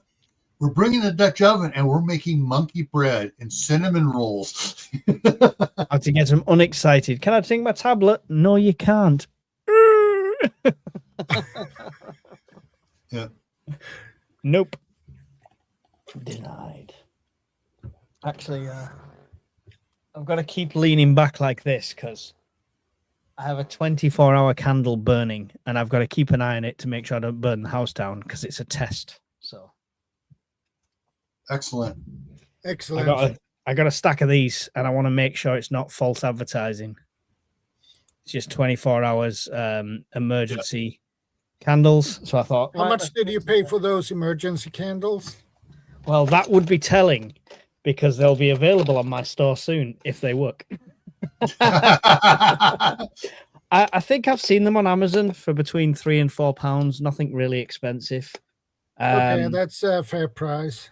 Yeah, they're only single wick ones. You can get triple wick ones, which put out more heat, obviously, but obviously they'll burn a lot quicker. So Yeah. I'm just seeing how they last and if they work and stuff like that. And I'm looking at slowly building up a stock of stuff that I can sell online as two other preppers.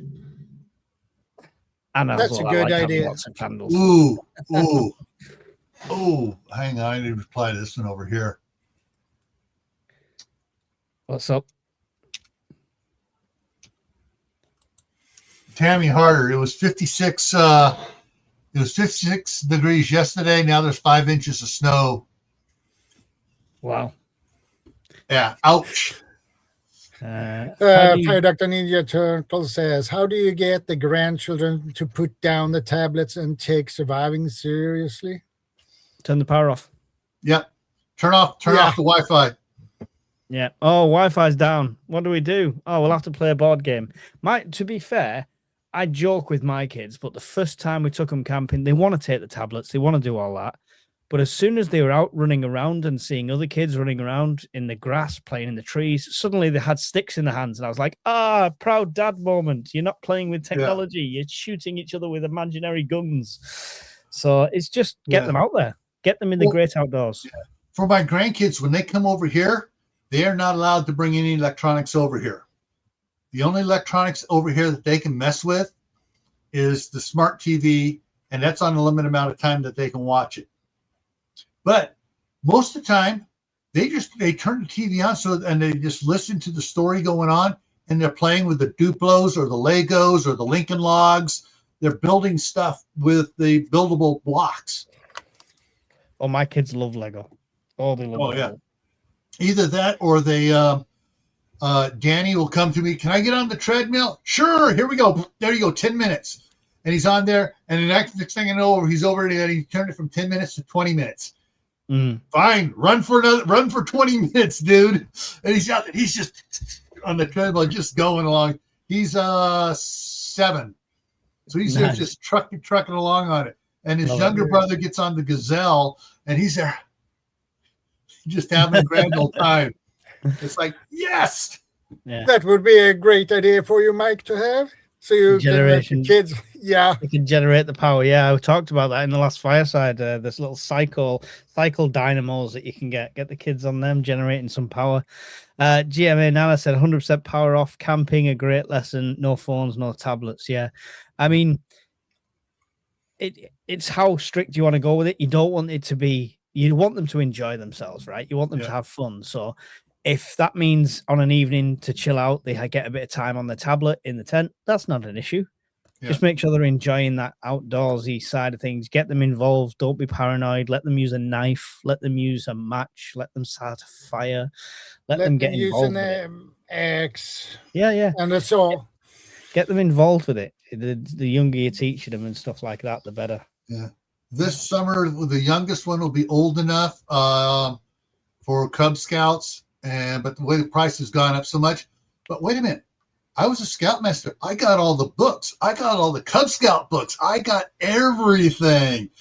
So this summer, hey, they're going to be camping outdoors at Grandpa's, and they're going to learn how to build a fire, how to earn their whitmanship so they can use a knife and stuff. And so, yeah, that's one of the things that they know is coming this summer, and they're all excited about it. Yeah. Yeah. It's good if they start to get excited, enjoying it and stuff like that. You don't want it to be forced fun. Yeah. The younger you teach them, the better. Yeah, and you're always going to have that battle with this generation coming in. So don't think you're a bad parent if you've got a teenager that just wants to live in their room on their technology, because that's just what happens, you know. Yeah. And that will feel like forced socializing sometimes, but it's not. You're not a bad parent. They're just like that. And another thing that definitely will make you sleep better at night: fire extinguisher and a fire blanket. Oh, I picked two more up today. Funnily enough, they're in the car. If you can start a fire, you need to pull it out too. but that can happen at your home too. So I picked up these two. It's difficult to see, I know, but Yep. I picked up these two today. I took a photo and put it on the Discord, and they're Yeah. just small, like car ones, but they cover most fires. Believe it or not, I was in a cafe for a coffee, and they were up there, and it said 2 for 15 quid, and I was like, that's quite a good price. So I went for a coffee and came back with fire extinguishers. You can't get more prepper than that, can you? So, but yeah, we needed one in the car. We need to replace one in the car. We've also got a big CO2 one at home. We've got fire blankets, stuff like that. Yeah. They'll be cool for camping because they're about this big. Yeah. Compact things, Fire spray to start a fire. It's not to start a fire, no.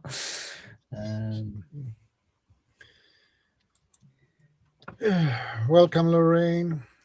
My 4-year-old asked me last week, Daddy, will you teach me to be an adventurer? I almost cried. I was so happy. Embrace it quickly before they say, Daddy, I want to play YouTube games for a living. Yeah, I have a fire extinguisher in my in the kitchen. Yeah, but that is, if I remember it correctly, it's a 2 kilo fire extinguisher. Yeah, 2 kilos. And a fire blanket. Yeah. The fire blankets are good and surprisingly reusable in SHTF. You don't really want to reuse it and thingy, but they can be reusable. I never thought of a fire extinguisher for the car. That is actually a good idea to have. So it's good on several points. If you've got a hybrid or an electric car, don't bother. It might buy you some time, but once the battery's on fire, you ain't putting it out with any extinguisher. Fire extinguisher is good for any engine problems, but more so for anything else. What I say is I've got stuff in my car like candles and survival stuff. If I got snowdrift came in and blocked me in my car and I had to heat inside the car, I'm gonna have flames in there. So fire extinguisher is always good anywhere Mike has flames. Yeah, if I remember it correctly, there are specific fire extinguishers that are made to have in your car. Mm-hmm. If I remember it correctly. Yeah. So you can get you can get the ones that have that are for the oils and the gasolines. Yeah, that's what this one covers. Yeah. Yeah. But here in the U.S., they've gone to the combo ones because you put them anywhere. It's an ABC, and it covers wood, paper, fuel, oil fuels, and stuff like that. And it's just one of the ones that goes around, and you just put them everywhere. And so it's just cheaper because it's turned into one of those things that it's cheaper to make. Yeah. So this covers trash, wood, paper, car, RV, boat, cooking oils and grease, petrol and diesel, electrical equipment, and clothing and fabric. Non-toxic, safe, easy to clean up. No, we haven't talked about that piece of sand over there. What's that? What's going on over there with in the Middle East? Yeah. What's going on was something that's been inevitable for a while, right? Yeah. So, yeah. I don't know what the latest is, but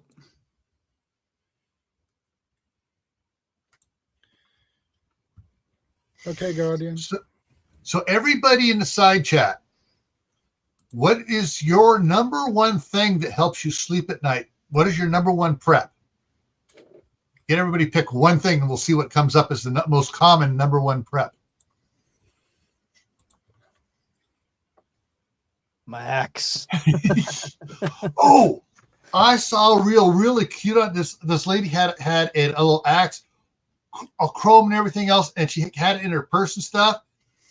But she was showing it. She got it. She got home.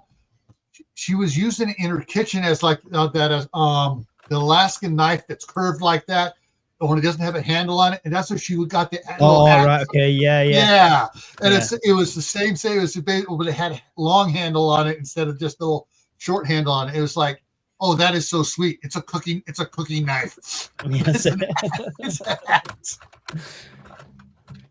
Yeah, the company that I get some of my stuff from, Raven Forge in the UK, they have a pizza axe like that, and they also have the same one in. All right, let's see what we got here in the side chat. Okay, pew pew. There you go.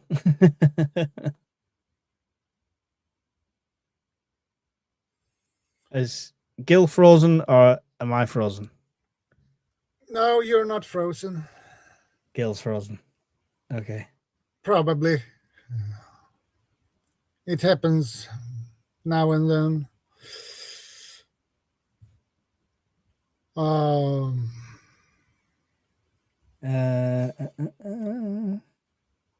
Right. Okay. I'll try.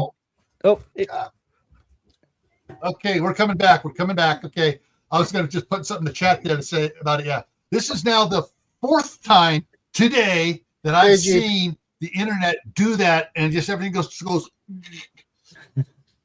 Hi, Guardian. Good to see you. Hey, what's up, Mark? Good to see you, Mark.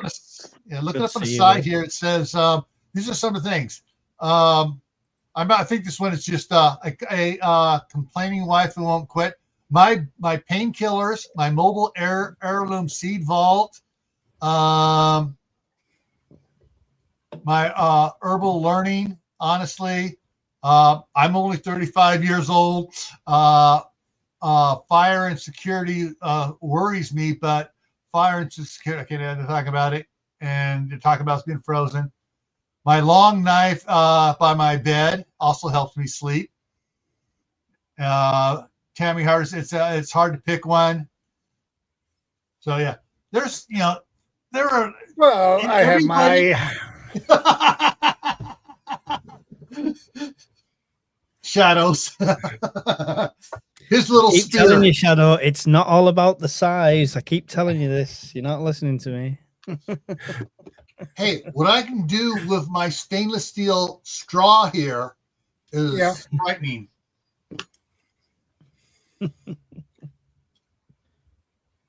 Oh, I have an expanded baton too. Whoa. That's another illegal thing in the UK. Whoa. John Platt said he heard that the has been taken out. Interesting. Yeah, some people are saying that and some people are saying they haven't, and it's unconfirmed, and it is confirmed, and I can't keep up with it anymore. Yeah. All I know is I filled my vehicle up with fuel before the price goes through the roof. Yeah. Yeah, that's another good thing. This is definitely one of the biggest risks that's occurred for quite some time in terms of like the ripple effects that could occur from this, like the ongoing impact. Like it's just one of those things that's, it's likely to spill out into different regions because there's a lot at play.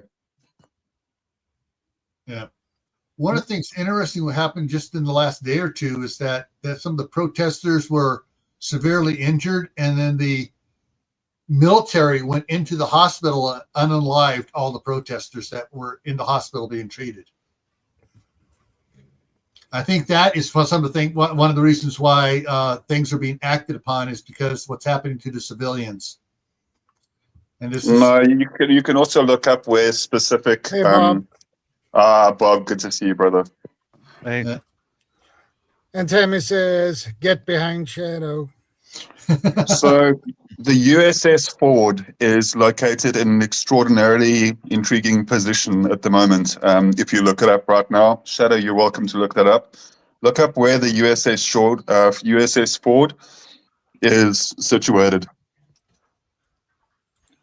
in the waters. Like it's not just that; it's all around the current. It's the positioning of the vessels that are the concerning matter right now. it's perfectly lined up for there to be something a bit bigger occurring within the next week or two.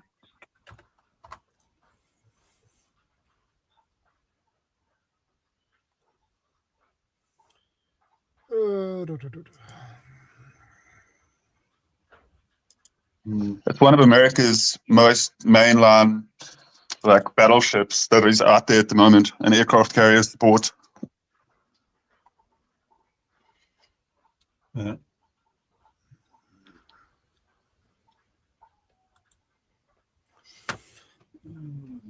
Let's see.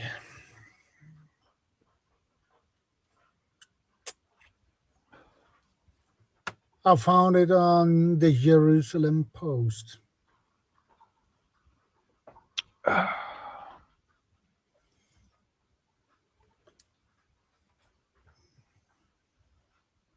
That's a big aircraft carrier.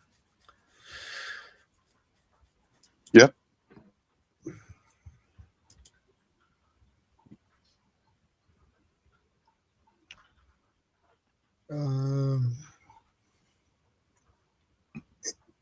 I see Well, exactly. One Yeah, clear but indication. I don't think they'll go on the ground very much, but one thing to look for out in the Persian Gulf in the area is the Gator freighters, the Marine Corps light carriers. Yeah. Full of Marines, because traditionally they've been the first ones to go in, and then they'll withdraw as soon as the Army comes in. But I don't think we're going to go in on the ground very much. We don't have to. Yeah. We don't really have to. But yeah, modern day warfare, you don't need to. You're right. Right. Yeah, especially with the Dragon. That's what they take they like the C-130, and they got this pack of 15 cruise jobbies that they can just drop out the back of it anywhere, and they'll fly up to 150 miles away to take out whatever they're going after. And those things are very accurate. But yeah, the things that make me sleep well at night are like the ADT home security, the driveway alarms, the film that goes over my windows in the house. I've got my house is ringed with layers of home security. That's one of the things. All kinds of stuff, cameras, spike strips, you name it. So I know that I've got time to react if which is most likely somebody in your own neighborhood going to screw you over. I got time to react. Yeah, that will definitely make you sleep good. It does. Yeah. I've even got the garage door secured. Everything you can think of. Along with that, I think Bob, along with that, definitely is the whole alertness level that you have.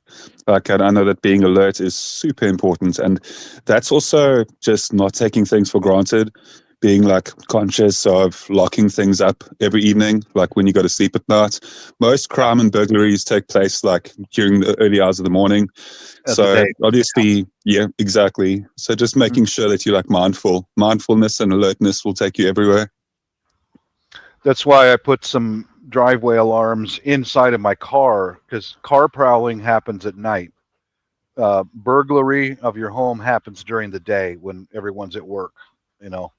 So if somebody breaks into one of our cars, I know it. I know it immediately, and then I can respond appropriately. But I won't go outside and confront them. I'll call the police. Let them do it.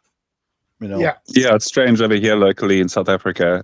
Burglaries definitely take place at night much more frequently, but I do know that in the US, it is something where there's a lot more activity during the day.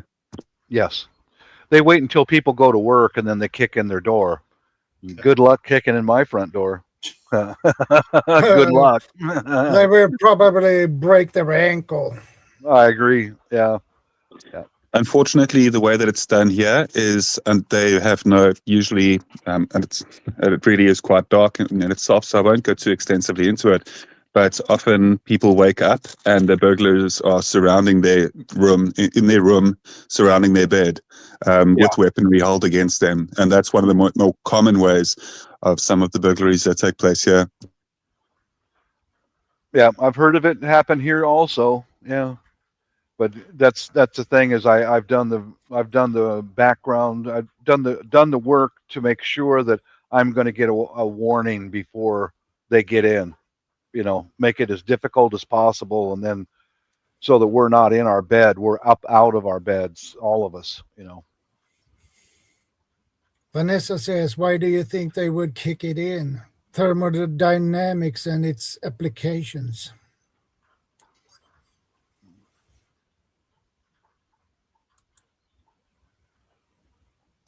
Why people kick doors in? Because they don't have to carry anything to do it. They're lazy. They want to be inconspicuous, so they walk through the neighborhood. Nobody sees them carrying anything until they are retreating with property. Most of the time, it's opportunists who are not carrying the Yes. stuff anyway. Yeah. Yeah. And I've noticed you watch episodes of Cops, that TV show. Yeah. Many times they'll carry a pry bar about that big, or a long Yeah. screwdriver, and just slip it into the door jamb and pry it, and they're in. You know, I've got safeguards to prevent that, or make it hard for them. Yeah. Cops is a good show. I enjoy it too. Yeah, it's a good show. Mm-hmm.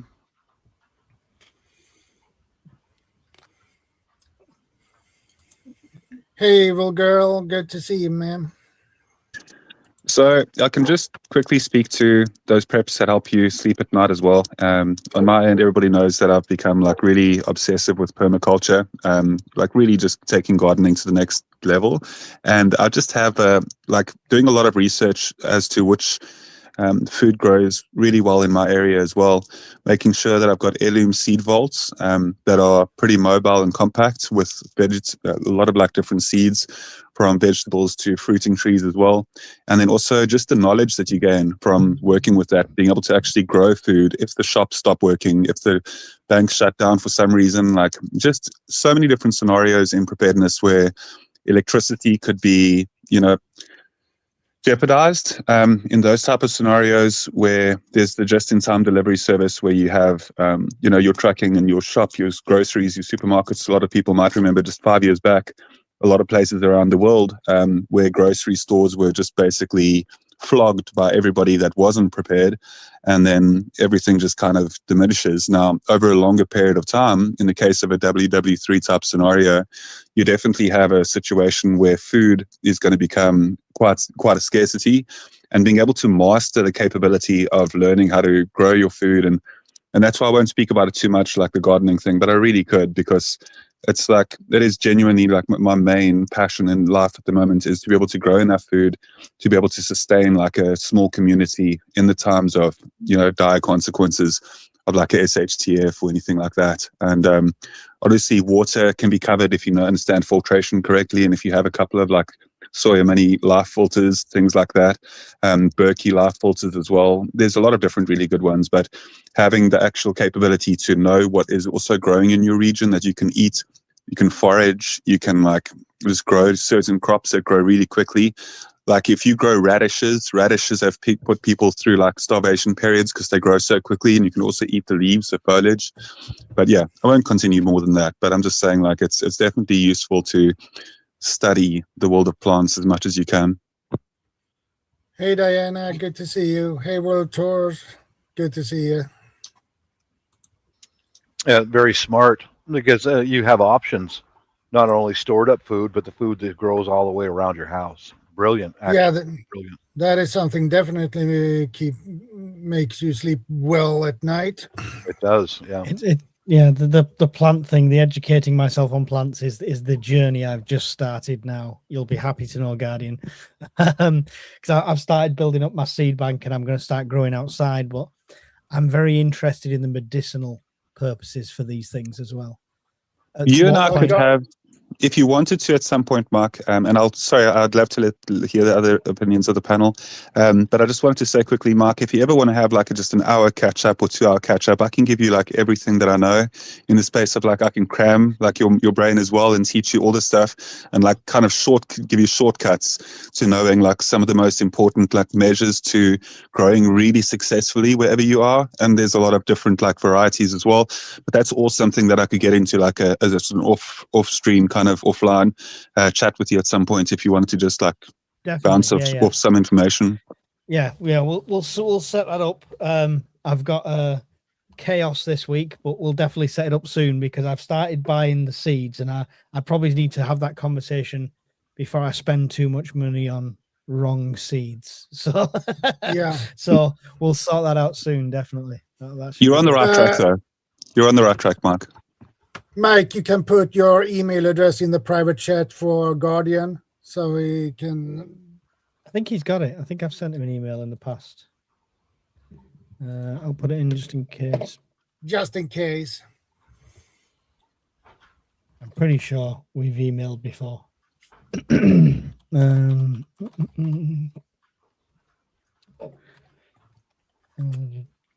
is me. There you go. So just evade people, as Bob was saying. People are going to be your biggest problem in any SHCF. If there is any sort of thing that goes down, I'm being absolutely sincere when it comes down to this. People that you think that you can trust, like be very, very, very sure that you can trust those people as part of like a small community group. It is very hard to find people that you can trust. It's very hard. Oh, yeah. Anyone who lies or exaggerates, or I don't want nothing to do with them. Stay away from me. Period. That's it. You know, right. A liar, right, Bob. Move on. You know, I know, because lies are such a stuff up. Lies will get you killed so quickly. That's the difficult thing about doing this online and building a community online, because people on a Discord or on a forum can say whatever, I'm, Gravy Seal Commando and all this lot, right? Mm-hmm. But that's the benefit of the meets and meeting up in person, I would say. It's definitely, I consider myself a good judge of character. I mean, out of the guys that I've spoke to online, I definitely know who I would want as part of a group. But often we're thousands. But look at how many miles apart we are just in this panel. We're thousands of miles apart from each other. So that wouldn't be a group. So it's difficult. It's difficult to know what's a lie and what's not when it's just digital chat and text and things like that. Well, you need to meet the person in real life to get that answer. I've met people at several meets, and first impression was like, all right, knows his stuff. Then second impression was like, all right, he's repeating the same lines. And then third impression was like, all right, he doesn't know dick. Same person. I wanted to put this out there for anyone and put it under your hat and keep it in your mind. My wife's already survived through civil war, extreme violence. She told years ago, I asked her, who would we allow to come into our house to join us? She goes, absolutely no one. No one but blood relatives, and no one else comes in this house for any reason. She's seen it happen, where the neighbors come over and seek shelter. It always winds up in bloodshed. Always, always, always, always. Greed takes over. You got a pretty wife, you got a pretty daughter, and pretty soon you got the pervo down the street. He's trying to get into your wife. Good to see you. Yeah. I won't allow anyone in this house. I won't. I'm going for a short bathroom break. I will be back. Okay. All right. Yeah. All right. Okay. Yeah, Mrs. should be back with some lunch here soon. She's bringing us home some takeout today. I don't know what it is, but we'll see. Oh, I just remember one of the things I wanted to mention. I was leaving it, so I didn't dump everything at the beginning.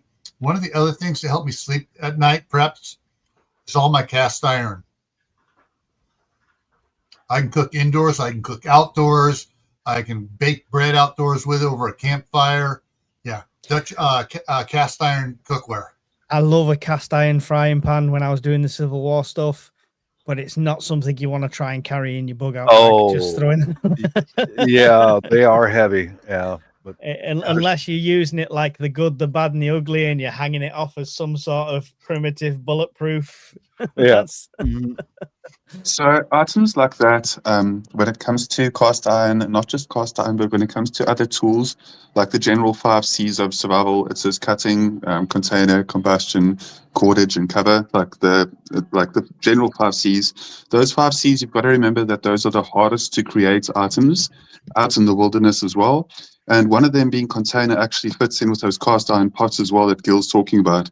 Like they will last you forever. And because they are heavy, it's really important to also like have at least 2 bug out locations that you're pretty comfortable with and have caches at those locations with those 5 C's of survival where you can actually like, because then you won't really need to be like carting the cast iron around or any of the other like survival equipment, the tools and that type of thing. So basically just making sure that at both bug out locations that you have like a good set of tools cached and in that cast iron tools, because yeah, there's no way that I'm carrying a whole bunch of like some of those, you know, shelter building tools, cast iron, stuff like that. It's impossible.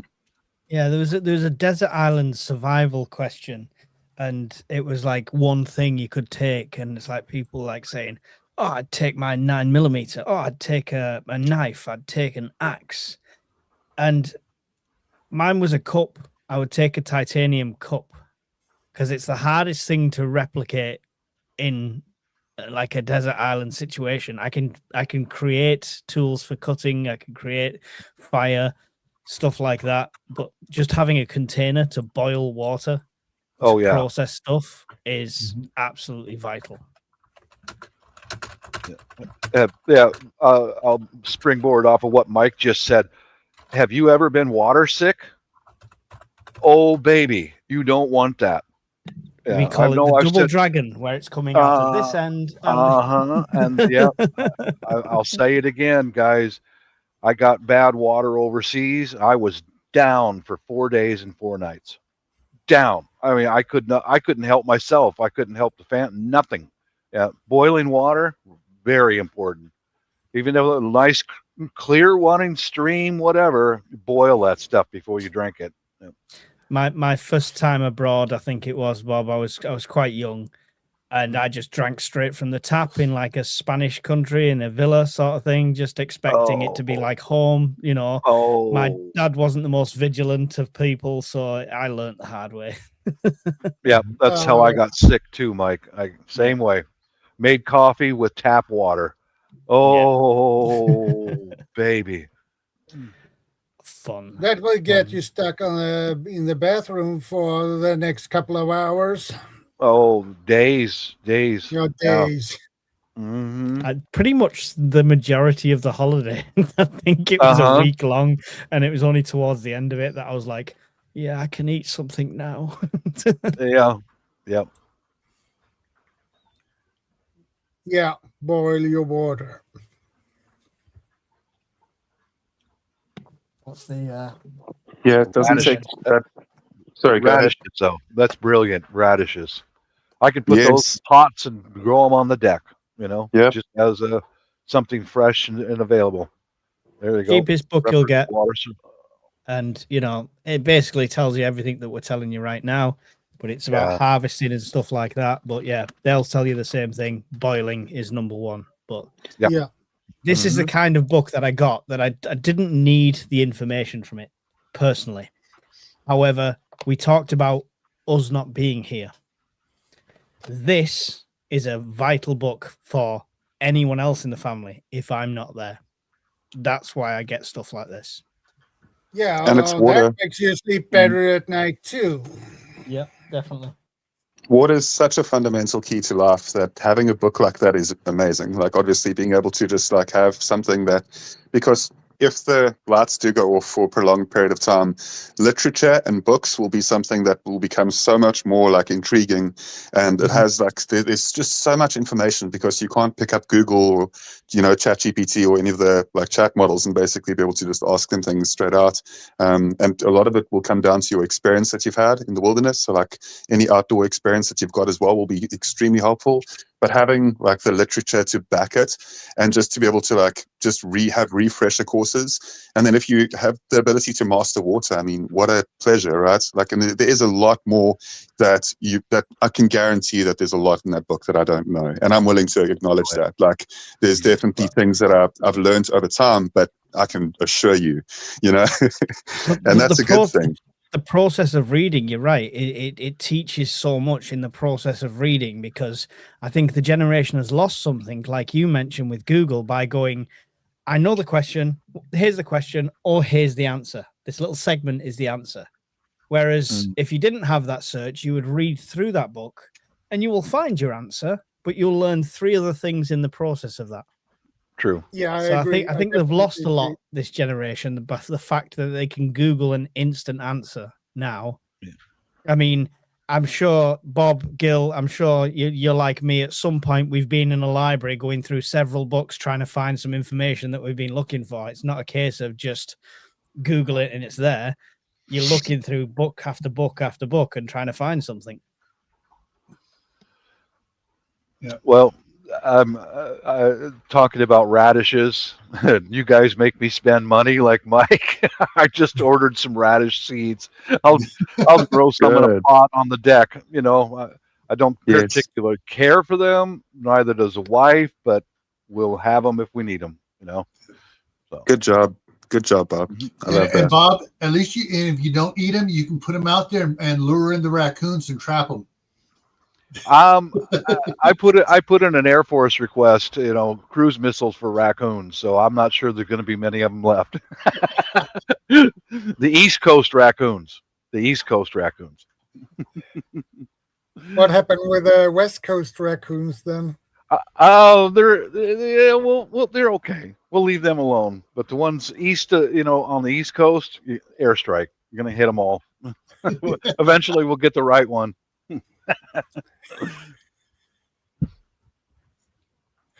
Yeah. So yeah, before I'm going to be heading off, I'm spending a bit of time with my missus as well. And that's also where I've been lately. It's just been, with everything going on, there's just been so much. Definitely keep your guys' eyes on the scenario that's happening over in Iran. There's troubling times potentially ahead. And yeah, I'll catch up. It doesn't need to be anytime soon, Mark, where we can catch up for a bit of like gardening talk and that type of thing, some seeds, some heirloom seeds for survival's sake. And yeah, I really appreciate the time, guys. And I'll definitely be catching up with all you soon. This is what I've got so far. There's radishes in there as well somewhere. Yeah. Carrots. There they are. Carrots, beetroot, onion. Trying to keep it super basic to begin with. Lettuces, stuff like that. So yeah, that's my starting point. I'll quickly add how good it is to have that. So in actual SHTF, a lot of the time, the supplies from your grocery stores and that type of thing as well, and from your nurseries, are going to diminish really quickly. So yeah, that's exactly what you need. Yeah, that's good. It'll provide you so much knowledge, just like those basic pointers as well. So like, yeah, I think that there's probably something in there that I could maybe get as well. I'll check for that online. When it comes down to like what you've got, imagine a scenario where you have just those feed packets that you've got compared to not having at all, right? And it's definitely like, just give me one moment and I'll also show you just a couple that I've always got at hand. And then I'll be off as well. But 1 second before I do go. There's quite a couple up here always. I've got all sorts. So let me see if I can do this for you guys. My moustache, my facial hair is looking terrible right now. But yeah, there we go. There's a couple of just those seed packets. So there's a whole bunch over there as well. I apologize. I forgot for a moment that I was shirtless. but there was no nipples, so It's all right. All right. You've just increased the viewership by about 100 people have just tuned in just for that. No. I'm going patchy with my facial hair at the moment. It's terrible. Like I've got to get through it, and then I'll have like a bit more of a beard, like my good friend Shadow over there. But I'm getting there. So anyway, I've been combating the alopecia. I think it's actually starting to come in. So it's you guys want to do yourself a crazy favor and ask ChatGPT the benefits of having a beard and mustache in combat scenarios. You'll be surprised that there are legitimate, like real reasons why having it reduces like 30% of the blows to your face when it comes down to combat scenarios. So facial hair can actually be good for rugged scenarios, and it's also like an appearance thing. It makes a person feel as if like a person is more intimidating to a degree, which can be good because then you sometimes might not even have to, get involved physically. But anyway, it's a whole long thing. Google the benefits of facial hair in combat scenarios. You'll be surprised. I'll chat to you all soon. Bye for now, and we'll catch up. Guardian. Thanks, Guardian. Yeah, the reminder of the radishes. I remember growing those when I was a kid. Man, you don't have to do anything to them. You just put the seeds in the dirt. Next thing you know, boom, there they are. We had that with rhubarb in our garden as a kid, and that stuff is like, oh, we just plant a few. Oh no, it's took over the entire garden. Yeah, I've got a bunch of rhubarb plants, Mike. I learned same thing growing up in a valley that grew rhubarb, and I don't eat it, but it's a beautiful plant, and it makes an enormous amount of compost. I think I had that much rhubarb and custard as a kid that I got sick of it. Rhubarb pie, and I think it put me off for life. Oh yeah, it's great as long as you add 8 pounds of sugar. Then it's delicious. I mean, is there any plant where adding that much sugar doesn't make it delicious? Exactly. When I was a kid, we picked the rhubarbs. We ate them as they were raw. When you're a kid, your taste buds are different, and when you grow up, things change. I remember doing the same thing. Shadow would break off a piece of rhubarb, eat it like celery, but now that I'm an adult, it's like, Yeah. No, but I've worked. We've been in this house for almost 3 years, I guess, and I've worked really hard getting this place secured. One thing I could recommend, you can find it on my channel, where like for example, we got a gazebo in the back where if our bathroom window is open, you could get on the gazebo and jump and pull yourself up into the window in our master bathroom. Well, I took what's called spike strips, or bird spikes. They're stainless we have them steel. at all the train stations and stuff here. Yep, I put those at the base of any place where they can climb up. Think again, Jack. Bird spikes around the here and there and here and there, and the neighbors have got nothing. I'm going to the neighbor's house. Yeah. Little stuff like that. It's easy to do. You can do it yourself. Definitely. And by the way, for anyone paying attention, I've not relapsed. I'm vaping zero nicotine. You can't see it, but zero nicotine. There you go. 0 milligram nicotine. Right so on. I'm off it. It's just feeding the habit of something. I get it. Yeah. No nicotine for 6 days now. Back. 5 days, 6 days. Good for you, Mike. Good deal. Good deal. Vanessa, the reason why Bob said bird spike ones is because that's legal. You're not going after people. You're just keeping the birds out from pooping on your windowsills. Yep. And one of my neighbors, because you could stand on my fences, grab, the roof line and swing yourself up.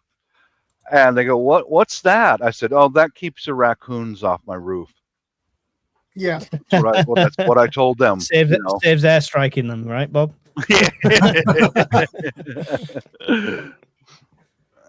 I'll be right back, guys. Yeah. I'm just randomly looking at US ship locations now since Guardian mentioned that. And the one he was on about is off the coast of Morocco, heading between Morocco and Spain. and then the other one is off the coast of Japan.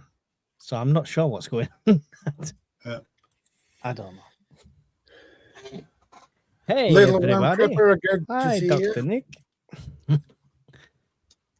One of the things there was a side chat going over on my side here that people didn't catch it over on Shadows and Mike's side about cast iron. When my wife was pregnant, the doctors told her your iron is low. You need to stop cooking in Teflon and start cooking in cast iron to get your blood up, the iron in your blood up. And Tammy Harder was saying the same thing for her and her doctor. Yeah. So that's another advantage to having cast iron is the health benefits of that as well. Mm-hmm. I love cooking with cast iron. Hey, Crack and Grin, good to see you. Yeah. Oh, speaking of cooking, no, house is not on fire. Candle is still going strong. Yeah. For how long? 100 hours. We're at 7.5 hours now. 7.5 hours. It's probably quite warm to touch, but the flame is still above. So I'm looking from a distance, and the flame is still above, like here. So it's not got right down. So they're going well. And that is how many hours? 100 hour or 10 hours? 24 hour. Just a 24 hour. 24 hour. Like compact little cool candle. What I like about them is the containers, because what I will do is reuse that, and scrap wax from like her smelly candles will all go back into one of these tubs, cool it down, make your own candles again. So yeah, that's a good point and a good idea. I take vitamins. There you go. I take them every day. Vitamins is good. Good prep. Yeah, it is. Bobby was back. Yeah. That reminds me, I need to sort my cast iron. I'm gonna blame you, Mike, and make me have to spend money online, just like you blame me. And to be fair, the only reason I picked the seeds up is we have, I don't know if you have Lidl in the States. It's like Aldi, but it's Lidl. It's like it's another German like supermarket, European supermarket. Yeah. Anyway, their seeds are like £1.49 a packet usually, but if you've got their card, they're reduced to 49p. Oh. So it's like it's a hell of a saving, So it's like 75% off practically. So I was just like, yep. Pulling all these seeds off. Heck yeah. Heck yeah.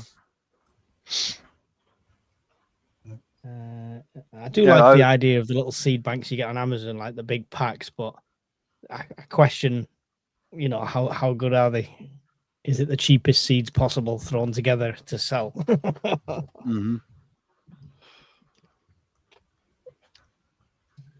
Yeah. My wife and I have been stocking up on seeds. Like we'll get several packets of something we want. We know we want. Sometimes we plant some of them, and we think, well, maybe we ought to try this one. So we'll get a pack or two of that one, so we can experiment with at our leisure. And if it's something we really like, then we'll just save seeds from the plants we plant, and just keep refreshing it. But and sometimes it's like. We find something that's really cool that works really good, like the Grand Rapids lettuce just goes nuts around here in Idaho. And so I started off with 2 packets, and now I got like 5,000 seeds in a couple of Ziploc baggies just loaded with it. And so my daughter was over there, we're talking about it this spring. One of the areas where the chickens have been out there digging through all the seeds that are out there from the weeds and everything else, and tilling and pooping out there. We're gonna put lettuce seeds out there and get the lettuce growing up, and keep the chickens out of it for a couple of weeks till they get up about that high, and then let the chickens go in there. In fact, when you mentioned that, Gil, that just brought to mind guerrilla gardening. Something like radishes would be good too, because radishes, they don't require any any special treatment. I don't know about the lettuce, but radishes in this area, as long as you got a little bit of rainfall and some moist soil, you're good. I thought of maybe just same mix up some radish and clover seeds and then just throw that stuff here and there as just a thought. Just a thought. One of the things that works good on that too, and if you plant zucchinis and stuff, and you harvest and pumpkins, you harvest all the seeds from that. Howie was saying when he did it out there, food for permaculture, he tossed it out there. Vine plants like pumpkins and squash and stuff, well, if they're near a tree, they'll actually grow up the tree. And he was showing a couple of years ago, he showed pictures where there were pumpkins and zucchinis up in the trees. People weren't looking up, but there they were up in the trees. Yeah. Yeah. So these are what Guardian just mentioned in the chat, doing seed snails, which is a way of getting your seeds started in a better way, I assume. But it's just using bubble wrap, wrapping up like that, which is cool. Brilliant. So Brilliant. Yeah. just thought I'd give a visualization of what he was talking about, but it's a good idea. I've got plenty of bubble wrap, you know, because of all the crap I've had to order off Amazon when Bob tells me to buy something. So I've got lots of bubble wrap spares. So yeah, no, cool. I'm going to be doing all sorts of experiments. I'm definitely going to kill a few plants in the process. So it's how we learn. Yeah, exactly. Yeah, better to kill them now and learn now than in an emergency situation. When I need that food, yeah, definitely. Yeah. That would be horrible if you realize when you're in a situation and you kill the plants. Yeah. Oh, I think they have a bad crop yield on in the 1 Second After book series, and as they go on further into that series sort of thing, and you actually when suddenly the community is relying on that food growth, the devastation that can cause is unreal. So yeah. Definite learning curves to be had now and not after the fact. I agree. Well, that's when I'm experimenting with all the different plants I can grow up here, and I'll get way more than I can eat. And it's like, all right, Megan, come get some. And she goes, we have plenty. Fine. Give the rest of them to the chickens. Now let the chickens eat it and produce eggs. You've got a question there, Gil. Yeah. Do I store my seeds in anything special? Not really. Yet I bought stuff to start doing it, but like for the rainbow chard, the sunflowers, the Grand Rapids lettuce, Ziploc bags. I'll set it out in a bowl. I'll leave it out in the bowl through the winter when the humidity in the house drops down to ridiculously low, and then I'll put it in the bags because I know it's well dried out and they're not going to mold or anything. So, but as far as storing seeds in something special, not yet. My wife though has the old, not Tupperware, but the we used to get a lot of sandwich deli meat from Hillshire Farms, and we have all those plastic containers.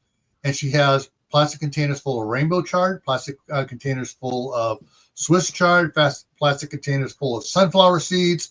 Yeah, and she just has them just full there. And of course, now with the sunflower seeds, she's like, stupid squirrels are taking care of it for me. They go out and steal a sunflower head and spread seeds all over the friggin' yard, the neighbor's yard, and the daycare next door. And also there's sunflowers coming up everywhere.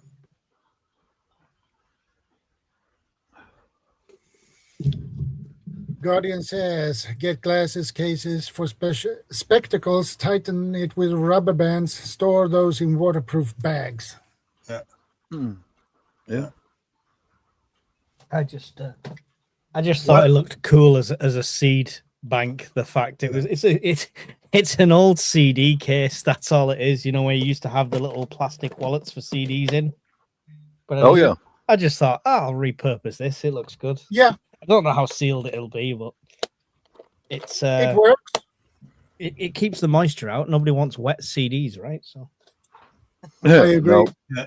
Mm-hmm.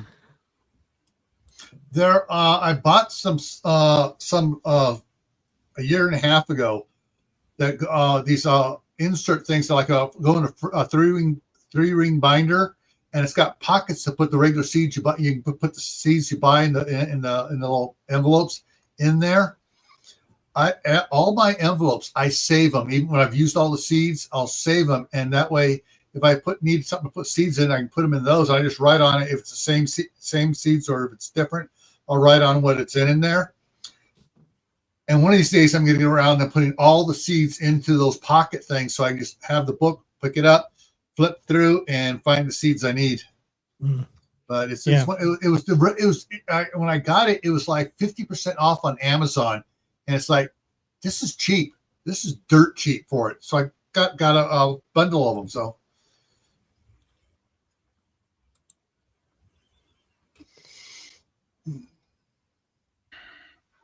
how are you going to stub your toe?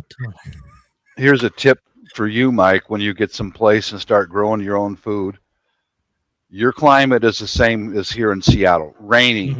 Mm-hmm. You can check my channel. Here we go again. What's up? Check my channel for earwig traps. I bought some glass jars and drilled holes in the top of them, and this slugs will wipe out. And I know you've got slugs over there. Oh, yeah. They're just thick, Mm-hmm. But I put a combination. But it's got to be a glass jar so that insects can't climb back out. Very cheap soy sauce for the attractant, and then some corn oil in there to lubricate the glass. I slaughtered slugs like you wouldn't believe last year. Just drop those little glass jars out in your garden area. Just open tops. No. They've got the glass jars have got a screw-on lid on them. Yeah. And I drilled some pretty good sized holes in the top, 4 of them. Right. Just fill it up with a lot of soy sauce, and then some corn oil to keep it slippery on the inside of the glass. Slaughtered the slugs, man. Oh my God. I got a video I posted of what was in those traps, and it was freaking hideous, man. God. Nice. June bugs, slugs, and a few earwigs and other unidentifiable bugs. I mean, worst case scenario, you've also got a jar full of pre-marinated potential protein there. Already got the oil in, straight into the frying pan. It's really good if you put a whole bunch of sugar and garlic in there. That's all you need. That's all you need. Not want nuts. Beer is great for slugs, not in a good way. All right, excellent. Mm-hmm. Yeah, they drowned in it. Same with this soy sauce. They get in there and they can't get back out, and they drown in the soy sauce. I mean, at least Wishful Bumblebee is sending them out on a high. You're drowning them in soy sauce. She's drowning them in beer. They're going out happy, at least. They are. Yeah. The first year I tried this, though, I followed along with somebody on YouTube who they said use a fish sauce to attract the earwigs. Okay. Well, you know what it attracted was a GD raccoons, man. Those raccoons, they dug up every one of those things, and it's a party. And they throw the jar aside. And then here comes Mark, and I'm like, you annoying damn raccoons. Oh boy, fish sauce, fish for dinner. Come on, guys, let's eat. Yeah, Bob, look who's popped in. He's here. Oh, he heard you. His ears are burning. Yeah, his ears are burning. Yeah. I don't know. Mark's a chef, though. Maybe I could take all those slugs that I trap and hand them over to Mark, and he could make some delicious French cuisine out of it. I don't know, but borax water and sugar, great ant traps. Okay, good to know. I've got an pain in the butt, basically. I've got an ant trap in my downstairs bathroom right now. I use borax and some strawberry jam, and just put it down in the corner of the downstairs bathroom. Oh yeah, it works, man. They come in and carry that borax to their nest, feed it to their next generation, and it wipes out their hive. Wow. I mean, we've become a very adept killers as humans, right? We are. Species. How can we really fuck them up kill their Mhm. entire next generation. I know. Yeah. Guardian says to counter slug snails, just invite birds in through bird baths. The birds will also eat other pests, locusts, etc. As mentioned earlier. Don't plant seeds in the ground. Plant them in trays. Seed snail. Yeah, You and know, if you have a friend of the birds, Mhm. when you might need a bird for sustenance, they will come to your garden. one thing I'm building here at night while I'm hanging out. Okay, these are threads, for Hessian, is it? nesting material for the right. birds. And I've got an Yeah. old stump. I've already got some threads out there, and the mama birds pull the stuff off and they carry it to their nests, and hopefully they'll build nests near your home.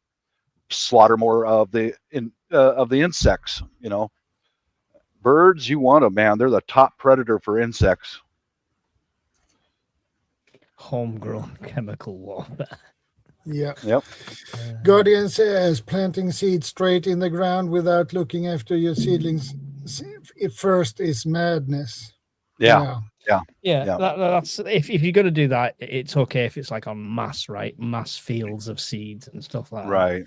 that, where you expect that loss. But when every seed counts, it's different. Yeah. In fact, my slug traps are probably going to get filled up sometime next week. I'll make a video out of it and all that. Very simple, but yeah. Okay, I went and got something for you guys. 3-ring binder, and it's good. Seed packets, just fit in there, so it'll take. These will take 4 seed packets in it. Yeah.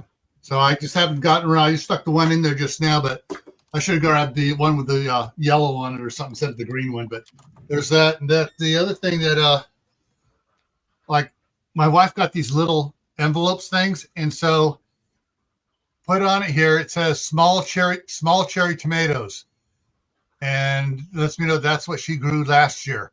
And so she she sends these, but it's like, sandwich baggie, borage.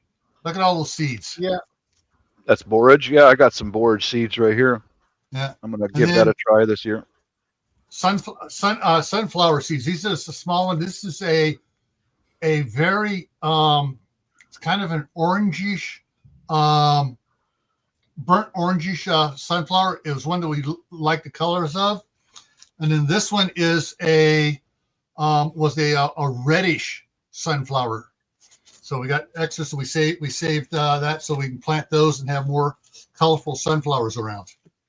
But then that all goes in one of these little containers from the Hillshire Farms.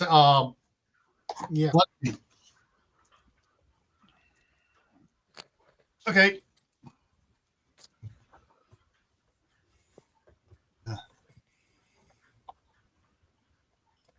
Yeah, but back on topic, things that help me sleep well is having food in storage and safe in storage. That really is very helpful. Food and water. Yeah, and water. Yep. It helps me because I know that no matter what happens, no matter what, we don't have to leave the house. We can stay right here as a family, and we'll be okay. Yep.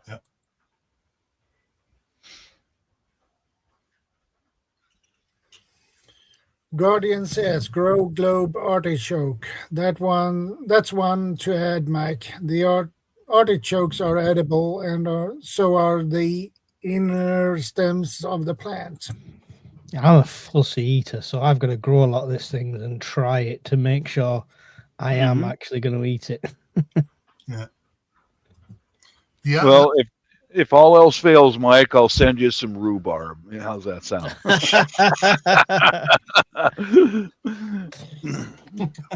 Another type of artichoke called the Jerusalem artichoke or the sunchoke is it's a sunflower up above, but down below it's a tuber.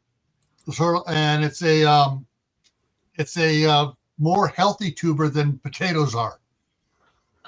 And so that's us. But they do like Yeah. spread, and cover an area. So yeah, if you have an area, that's something to do guerrilla gardening on. You go plant some of those out into wilderness and just let them start spreading around, because most people see, oh, it's sunflower, okay, yeah.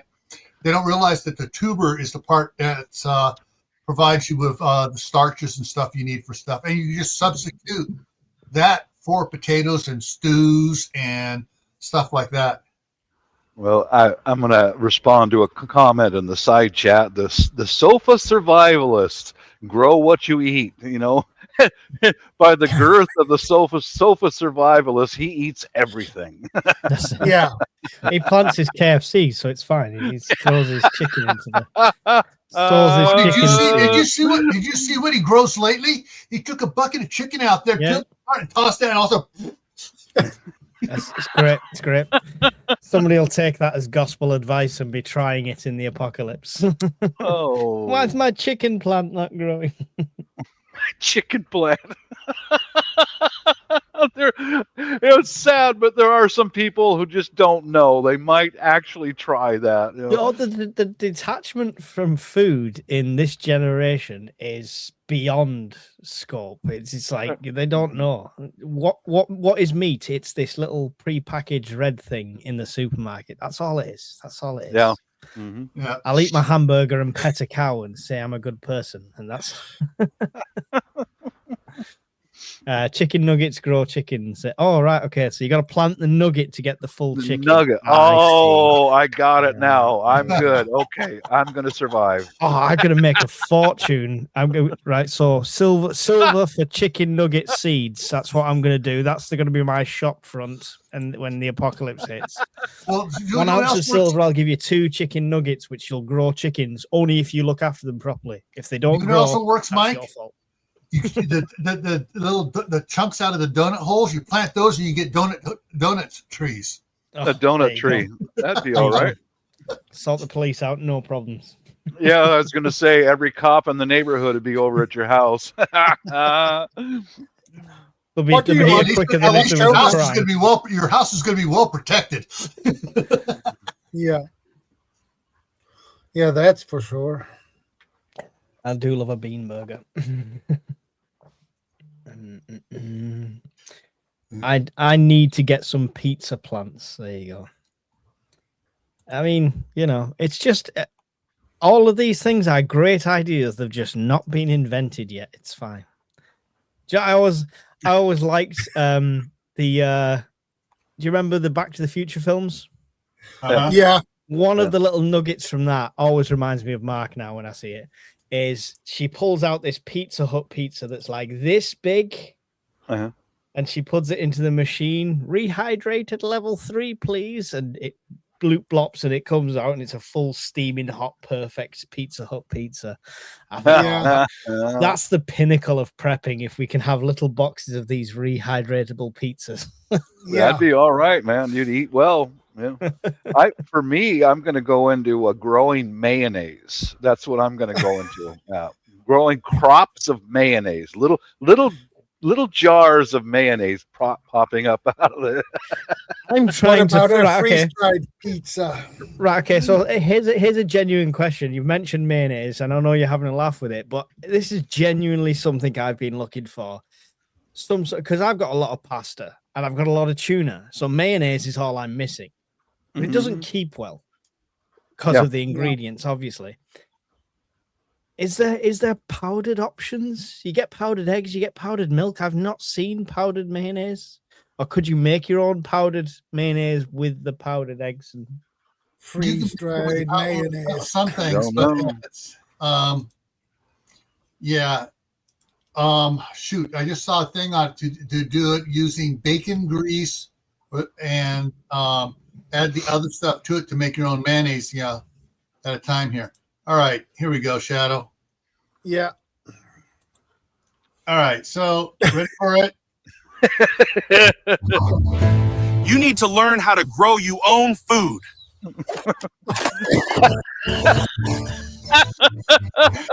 Learn how to grow your own food. Somebody tell me what he's doing as that camera turns on at the start, because he's like goes "Whoa," with his hand. I don't. He's just done a jog. I don't know. I'm just confused. That's beautiful. That's By the beautiful. way, I know it's breaking Darren, news. good to Is see the you. same this supreme leader in Iran is now dead, apparently. So there you go. That's the breaking news at the moment. There it is. We shall see. Good to see you, brother. Well, I do hope it doesn't backfire on our home turf, UK, US, Canada. I hope it doesn't, but I think you'll get the odd crazy nut that takes it personally and does something. You're always going to get that. Whether you would get somebody who is an organized person, because who's going to pay them at the end of the day? A lot of these people do it because their family get money after they're gone. So who's going to pay that bill now? So you might question that. Yeah.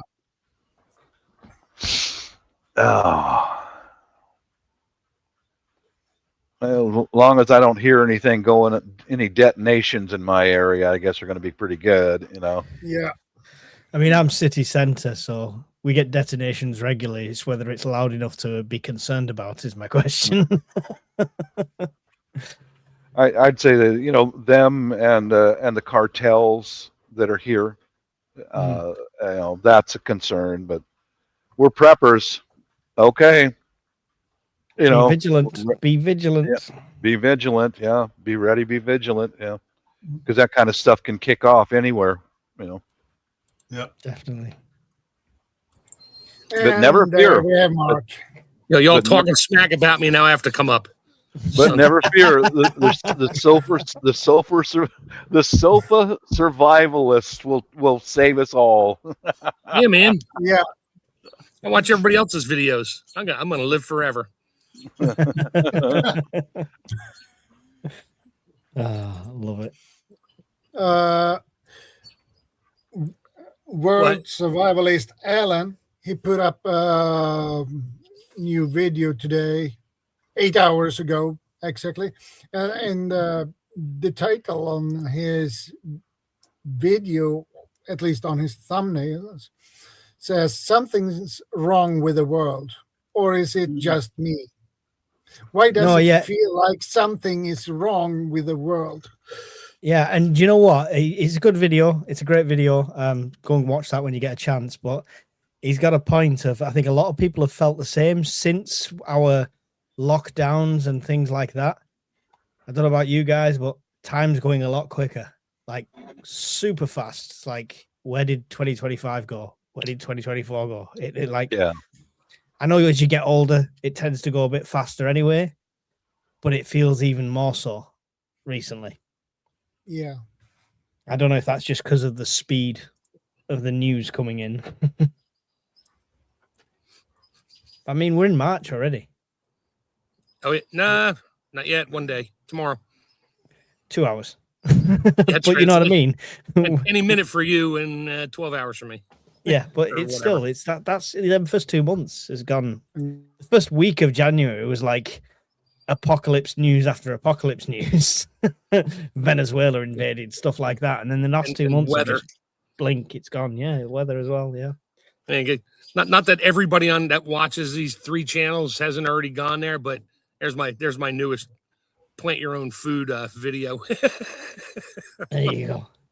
Go and show the sulfur survivalists some love. I mean, it defies the point that he's out there planting something that he's a sulfur survivalist. He's probably got out of most of them.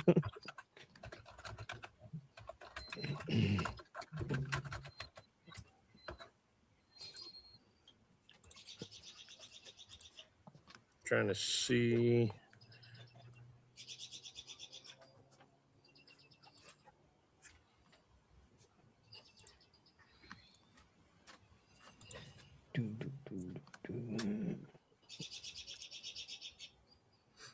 All right, what did I miss? Oh, nothing. We all went quiet for a minute. I'm like, Yeah. I'm looking. I'm like, I have 2,500 views just on the chicken one. That's brilliant, man. I love Cracks that. me up.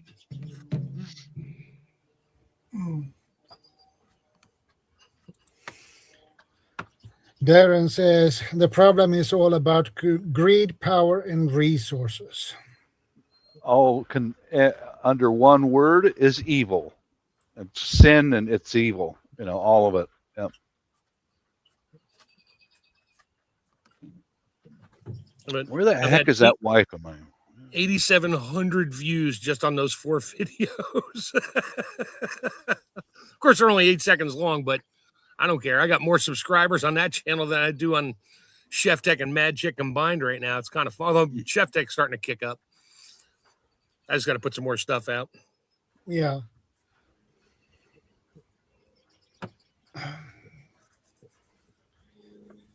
That video with how to grow food, that was so fun. I left my butt off. And now I need to find my butt and attach it back again. That's why I put that video out at 6 a.m. my time, because for you it's like around lunchtime when it pops up. Yeah. Forget. I might as well give I'll give Europe a fighting chance to see it first, because it's all because of Mike and Scottish Prepper that I even got those videos up there. Yeah. I still say one to is to plant the donut holes, and grow donut trees. Yeah, I've already done a growing. See, I already did my growing video. Now I'm on to the next one. Yeah.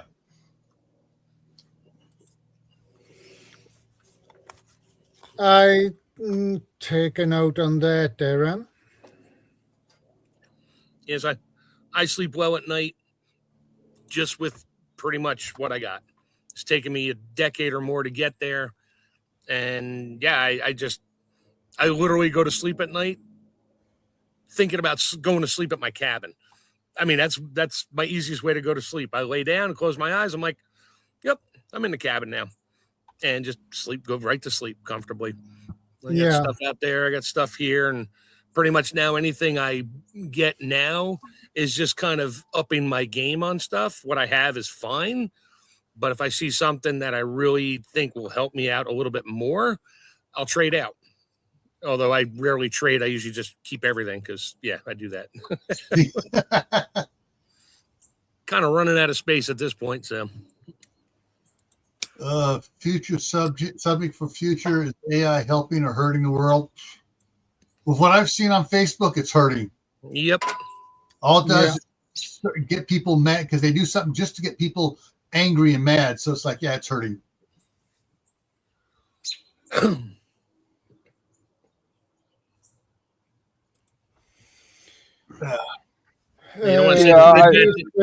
Be healthy, sleep well. Yeah, that's the problem with today's society. It's too much stress.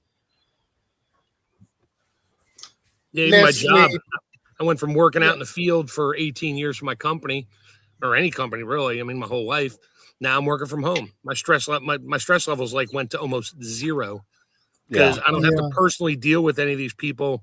After I hang up the phone, I just move on to the next one. Let somebody else deal with it if there's an issue, unless I help them out. And I get done on the phone. It took me 3 or 4 weeks to basically come down off of an 18-year high or low of stress.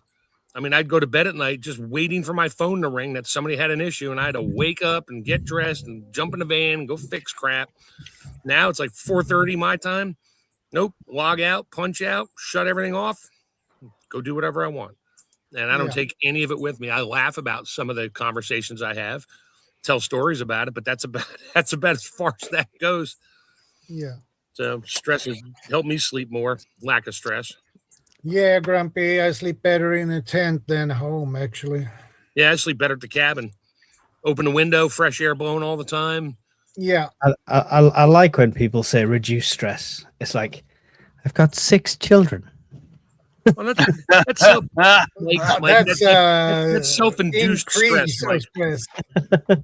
It's like I had high blood pressure, so I went and got it checked out and stuff, and it's like stage 2 hypertension and all this. Is like quit nicotine and smoking, drinking, and reduce your stress.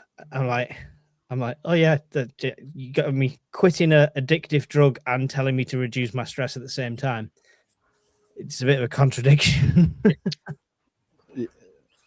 Yeah, that's a fact. Yeah, No, my wife. Go ahead. I'm already retired, Mark, and I know I've mentioned before that I think it was 3 times in the first year after I retired, I woke up in the middle of the night. Oh my God, I'm late for work. Or I've got to get that done before it gets delivered to the customer. I was like 3 I times. do it on weekends. I do it on weekends even now. Ugh, Yeah. horrible. Horrible.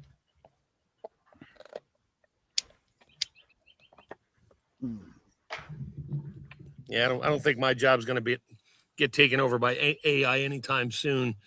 Yeah, there's basic stuff we ask customers, but if you don't talk to them nicely and get on their good side, they're just angry. Yeah. Well, my boss got fired the other day. My other boss in between, so that level boss got fired. Yeah. Nobody knows why, or has been let go. Sorry. The boss now in the middle is thinking his job's in jeopardy. And I'm just thinking, I feel like this whole company is a ticking time bomb. And my job could be AI replaced anyway. So I'm looking to get more physical work now, I think. Yeah, Mark and I both are mechanics. You know, I worked on airplane. He works on kitchen equipment, and that's very hard to replace by AI because you've got to have somebody with manual dexterity and troubleshooting skills. The troubleshooting skills takes years to learn. Yeah. Yeah. I randomly find things. I used to find lots of stuff in the field. Keeps blowing a fuse. Everybody's like, oh, it must be the heater. It must be the motor. It must be this. It must be that. I'm like, no. And I figure out when did it blow the fuse? When the water valve turned on. Huh? Little tiny solenoid was blowing the main breaker. I'm like, and I found this probably a dozen times in the last 10 years. Guys call me on the phone. I'm like, disconnect this wire right here. Turn the machine on. What happens? It stayed on. Great. Fill it up. What does it do? It runs. Great. Put a solenoid on it. What? How does that possible? I'm like, I know it runs through a transformer and 3 other fuses, but it's blowing a breaker. No clue. Yeah. Don't ask. It just happens. Just do it. And they're like, oh my God, it fixed it. I'm like, yep. Okay, bye. Next. I had similar circumstance right here at home, Mark, was frequently, not always, when we turned the microwave on in the kitchen, it would trip the breaker. And I'm like, tested everything out, everything seemed good, and I also noticed that the light bulb that illuminated the stovetop, that wasn't working properly. So I took everything apart, and all it was one little element in the light bulb was broken, and it would make random contact off and on, and that was what was throwing the breaker. Enough to surge it and pop the breaker. Yep. Right. Yep. That's the kind of stuff that would be difficult for AI. AI may be able to troubleshoot it, but can they fix it? No, it's like, go in there dude, and we live in a disposable society. That giant commercial equipment in your kitchen stops working. Oh, we don't know how to fix it. Just buy another one for $30,000. That's what a lot of places do. I'm like, yeah, I'll take your old one. I know how to fix it. I can figure out what's wrong with it. No, I can't get the part, but that part's not much different from these other ones. I can unwire, rewire, and get a new thermostat in there and call it a day. And it works fine. Sell it or keep it. I keep it. Yeah.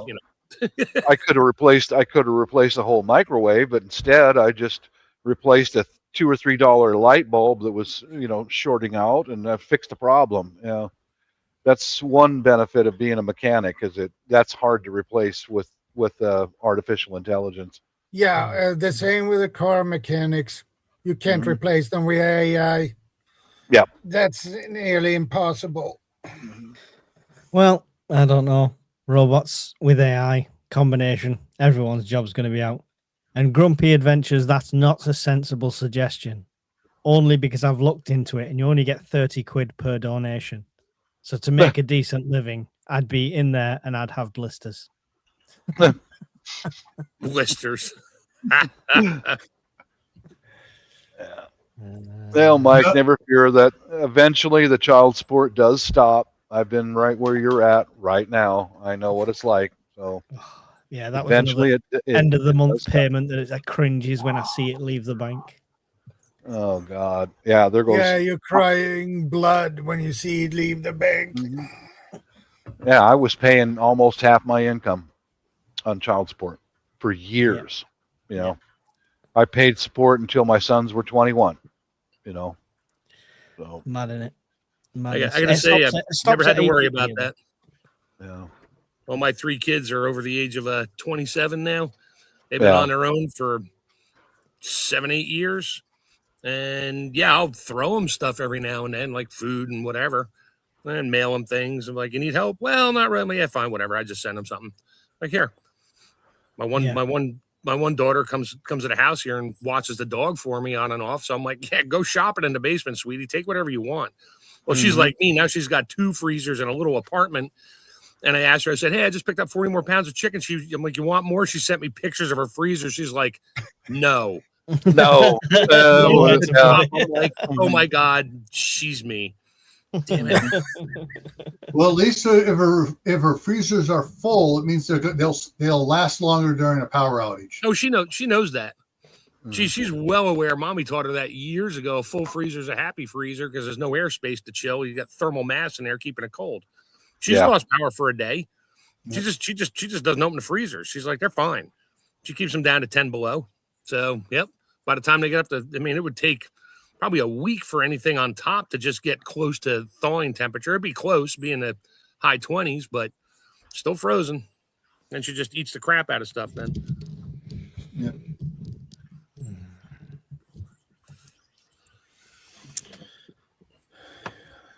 Welcome, Rockstar. Good to see you. Nice. Yeah, Mike, just watch my channel coming up here. Probably in a couple of days or so, I'll make up some more of those slug traps and earwig traps. And just a tip to you, because your climate is the same as it is here. You know. So how do you? What's the natural deterrent for big ass rats? Deterrent? Yeah. Kill them. Poison. They don't leave. Once they find a food source and move in, especially underground, they've not moved in. The canal is a stone throw from me, and they venture up. So I'm just want to try and keep them out of where food is. You got to be careful with poisons then, because a regular animal could eat it, like, I don't know, a raccoon. Oh wait, you don't have raccoons over there. No, we got rid of all our raccoons years ago. Not yet. I know a guy. I got a guy. I got a guy. I'll call him. Yeah. Invasive species. There is a guy over there in the UK with an air rifle, and that's what he does. He hunts rats. He goes around to all the farms and hunts rats. Yeah, Fox, Fox. I used to watch him all the time. He'd go there. He'd get there at like 10 o'clock at night. He has a thermal scope on an air rifle, big air tank, and 22 cal air rifle. And man, that thing is vicious. He's taking out rats at 50 yards. He's taking out country coyotes. rats. Country rats are like this. Yes. Yeah? City rats.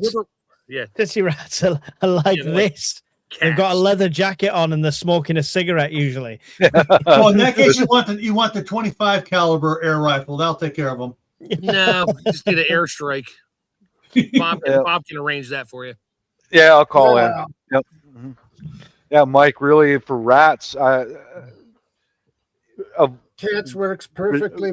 Remove as much of their shelter as possible. That's why when we first moved in here, there was food and shelter. When we first moved in here, the garden shed had rat or squirrel turds. I think there were squirrels. Basically the same damn thing. And I removed all their shelter from like underneath the deck. I swept everything out, made it wide open so that they have nowhere to hide. And then they moved on because there was this place was neglected for many years, and there was weeds 9 feet into the trees when they came in with a front end loader and scooped up everything out in the backyard. So that took away most of their shelter. And then when we moved in, that helped too, because now they're not alone. They can't just go wandering around at any time they want. And yeah, removing their food and their shelter is really, other than killing them outright, that's really all Yeah, you can well, do. we don't have any rubbish out there or anything that attracts them or anything. It's just I didn't know if they would be an invasive species for what veg you're growing. Would they try, or is it not appealing to them? Do they not try? They can, depends on what it is. You'd have to look that one up. Yeah. I don't know what rats and mice generally eat the same stuff. I don't recall hearing that rats or mice eat like living plants. They might, but yeah. Peanut butter works perfectly for rats. To what? To get rid of them? Yeah. Why? If you put the peanut to butter attract in a mouse them rat trap, yeah. Oh, to a trap, yeah. That Or you kills can them. even, I think you could use even some borax in peanut butter. Well, that's when you got to watch out for animals eating it. You don't want your Right. neighbor's dog coming over eating peanut butter and then winding up at the vet. Yeah, but one thing we've got in our benefit is the people kind of behind us. They've got a wandering cat. That cat goes out all night, every night, and it likes to hide underneath my garden shed. And I thought of putting up lattice work to keeping it out of the garden shed, but no, I'll put lattice work around the deck, but not under the garden shed, because if there's a cat around, the mice and the rats are going to avoid, Or just get eaten or killed. Yeah. That's when you find a dead rat on your back steps when you come out on the deck the next morning. Cat was leaving you a present. It's like, look what I got for you, Daddy. Yeah. Cats are good deterrent. That's your lunch. Say, the cat says. Oh, that brings back a memory, a bad memory. Once, when my first marriage, we had a cat that was a real mouser, a hunter. This cat was a killer, and would always leave mice on the back patio at night. And I'd come out the next day or so, they're gone. What happened to them? Because I know the cat would maybe eat the head. That's it, and leave the rest. The hawks came down and got it of the birds. No, that was grossed me out, man. It just grossed me out because it was a hot summer day at a night, and I had the window behind me open, and I heard this crunching sound, and there's a goddamn possum with a dead mouse in his hands like this. And I looked at him, and we met eyes, and I go, "You ugly sumbitch, man!" Yeah. God, he just looks at me and goes, "They're eating this." Dude, possums are harmless. I know, but I could hear him crunching the bones, and it was a rotten mouse corpse, and he's eating it. It's, No, you didn't have to worry about picking it up, except for whatever bits and pieces he dripped everywhere. I know, but it's still a rotten mouse corpse, and he's eating it like a popsicle, man. Good stuff. Nature at its finest. So I didn't run him off or nothing. Okay, dude, you just stay outside. Don't come in this house, Oh, that was so gross, man. Ooh, crunch, crunch, crunch. He just looks at me with those dumb, beady eyes,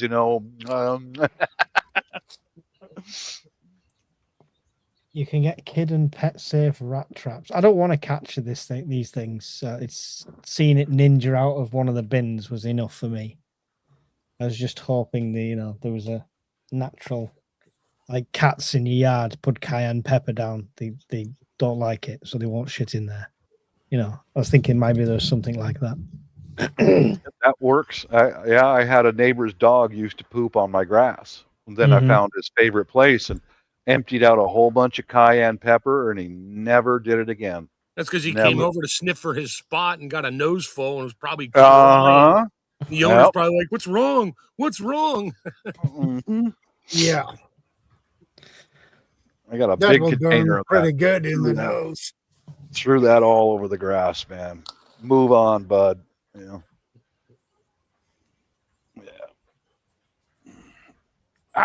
That wife's still not home yet. I swear. She said she's going to go out and get some lunch stuff. I bet you she drove all the way out to the Filipino store to get something. Little nut job. Well, you'll know when she gets back and unpacks the bags what she went and bought.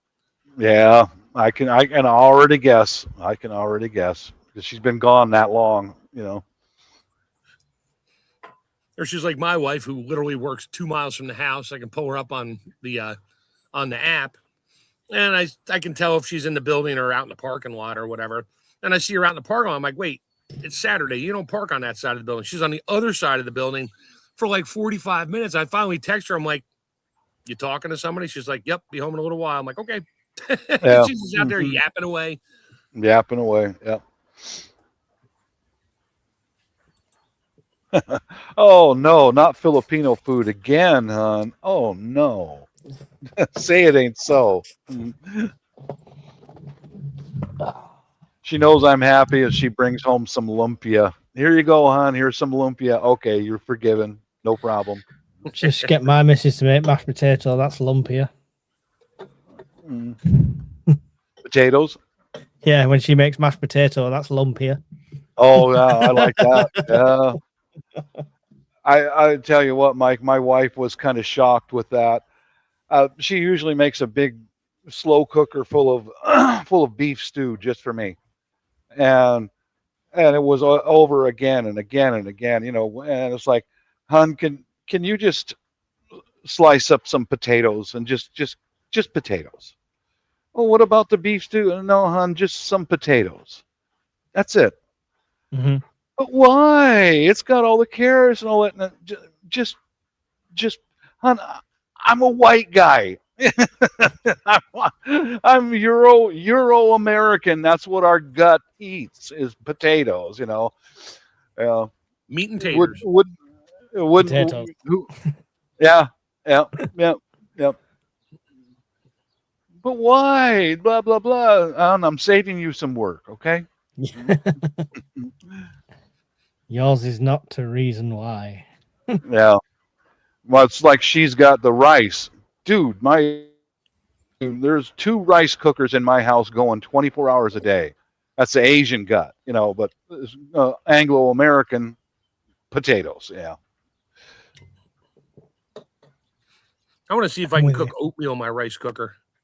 I've been looking into that. We have a little rice cooker. I make rice for the dog, and then for us when we need it, because it only takes 14 minutes to make 2 cups of rice. Yeah. I mean, I do slow oats with my oatmeal, so soak in overnight. You could just warm that in the rice cooker, right? You still got to cook it, heat it. Yeah. I don't know. I mean, I got regular steel cut oats. They're not quick oats. And I just want to see if I can put some, put a cup in there, add the water to it, and whatever else I want. I got a rice cooker. My wife finally got one with a stainless pot, not the aluminum pot. Mm-hmm. And I love it. And the magnets don't stick to it. So that's good 308 or something in there. Yeah. And I'll take that crap all day long. And it's easy to clean. So I'm dying. I'm about to look that up later if I can do oatmeal. Because that'd be great for me. I can't see a reason why you wouldn't be able to do it. You know what I mean? Because the rice cookers shut themselves off when the temperature thermostat reaches a temp, because that means there's pretty much no water left right before it'll brown it a tiny bit on the bottom, but it'll shut itself off, which is good. And it sits there on warm for however long you want. And would the oatmeal absorb the liquid quicker than rice would? That's probably. See, that I don't know, because I usually cook it in a pot. And until it's done and it tastes good, I don't even time it. I just put it in there and slow cook it until it's thick and it's not crunchy anymore. And I'm like, yep, we're good. I can eat that. Yeah. Well, here's a tip to anyone who's cooking rice with a rice cooker. You wash the rice 3 times. Pour the water out. Do that 3 times. Oh, and rinse that starch off. Yeah. Yeah. Yeah, and then when you get ready to cook it, this is Filipino Asian thing. She puts her fingertips into the rice, and as long as the water matches up with the top of her cuticle of her fingertips, that's the perfect amount of water. And I said, "Are you kidding me? You high-tech measurement, this and that?" She goes, "No, just use your fingertips right there at the top of the cuticles of your finger. That's enough rice. Put it in the cooker. Turn it on. You're good." So try that out, Mark. It might work out for you. It uses just use a cup. I'm good with that. A little more water, a little less water. If I want it pastier or drier, if I'm going to make fried rice, I'll make it a little drier.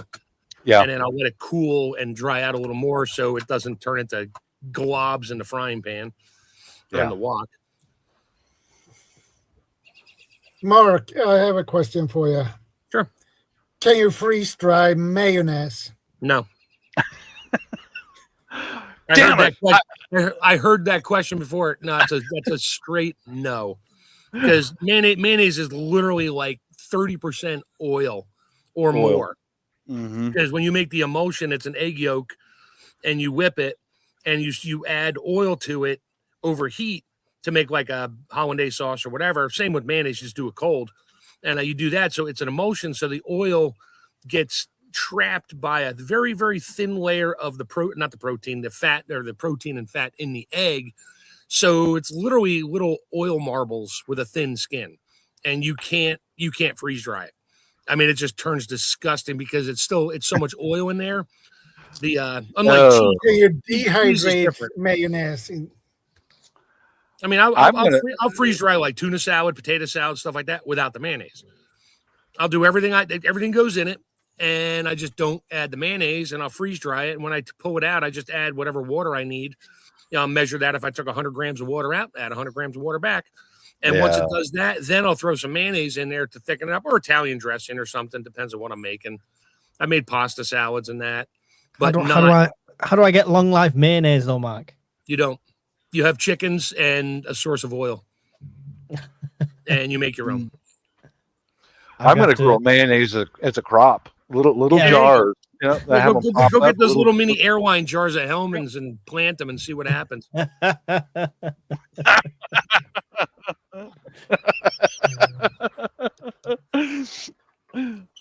Yeah, sure. When I was young, I grew up on a mayonnaise farm. Now, if you plant a little bottle of organic olive oil and an egg together, then you'll get little mayonnaise blobs on the tree because it'll emulsify in the wood as it grows. Yeah, I can make this shit up as I go. So I've never actually made my own mayonnaise, so maybe that's probably where I should start in trying to do that. Yeah, make your own mayonnaise. It's just egg yolk, lemon juice, and a little bit of water, and some good oil. You use olive oil, it tastes like olive oil. If you use canola oil, it tastes like canola. If you use soybean oil, I wouldn't suggest any of those except for the olive oil. But yeah, you just have to. You don't let it break. You just have to keep whisking it. You can do it in a mixer with a good whisk on it, like a KitchenAid or something. Just get it on high, get those yolks flopping around, and just slowly add the oil. And it's going to come out way thicker than what you want. That's where you add a little bit of water to it, and plus some lemon juice to keep it stable a little bit because of the acid, and then whatever other seasonings you want. I mean, I'll document the first attempt because it will be hilarious, I'm sure. Would it work to use coconut oil to make mayonnaise? You could. I've never heard it. It's an oil. Yeah. So it'd probably work. You could try. I mean, give it a shot. I mean, literally, you have to melt the coconut oil. So it might be a little, you have to keep it.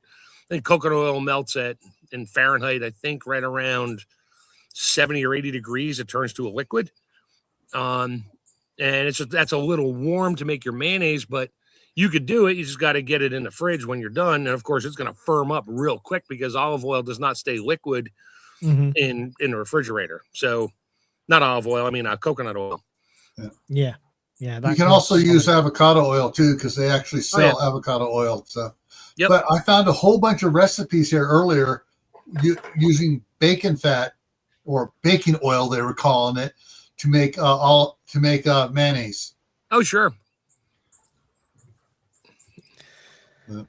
Right. I'm going to attempt to make my own mayonnaise, and we'll see how badly that goes. Yeah. Just don't go for the gusto and put in like a half a dozen egg yolks to make a gallon of mayonnaise. Start with one egg yolk, a very small whisk, and I think about a quarter cup of oil, your choice. A little bit of lemon juice and probably a teaspoon of water to help it. Because if you just do egg yolk and oil, it gets really thick really quick, but it doesn't taste good. So this recipe here from BBC Good Food is 2 egg yolks, 250 ml of sunflower oil, hmm 2 teaspoons of white vinegar or lemon juice, Lemon and juice. a tablespoon of Dijon mustard. Yeah. Okay. Is that an optional? Okay. That's optional. Yeah, I would stick with the if you're gonna do 2 teaspoons. If it says 2 teaspoons of vinegar, vinegar's good in it. I would use a white vinegar and lemon juice together. Too much lemon juice, it gives it that pungent flavor of lemons. Distilled vinegar. Yeah, it'll work. Uh-huh. You only need a I'm teaspoon. going to give it a try. I don't think I'd put Dijon mustard in anyway. I feel like that would overpower the taste of it. What, the vinegar? No, yeah, anything. Dijon mustard. A tablespoon I of wouldn't put Dijon I mustard. don't know where Dijon came from. I mean, Dijon, you use that in other sauces and that are made emulsion style, like mayonnaise. Yeah. Like Benedict, hollandaise Like sauce. hollandaise, yeah. Yeah, that's a hot mustard. Basically, it used to crack me up. Hollandaise sauce is just hot mayonnaise. That's all it is. You just warm it up. Okay. Right, I'm gonna give this a try. We're gonna try prep time 15 minutes. How long will it take me? That's the question. 15, 20. Just have all your stuff ready to go. Don't start stirring and go, oh, I need more oil. Let it sit there for 10 minutes to go looking for more oil or something. Just have it all measured out, ready to go. Because I used to do cooking on my fitness channel, I got in the habit of like that YouTube like cooking thing. Like, here's perfectly 25 grams measured out, and this. Oh yeah, all your little dishes everywhere. Yeah, that's called your mise en place. I mean, that's your stuff. That. Everything is already ready to go, and whether or not you put it in order of grabbing it doesn't matter as long as you know what it is. But yeah, just have it all ready to go. It's just a bowl, a whisk, and 4 ingredients, and you can make mayonnaise. And it would probably only take. It's just your wrist gets tired because you can't just pour the oil in and then whip. You got to whisk it and add it really slow. You need a bowl that's not gonna wobble all over the place on you too.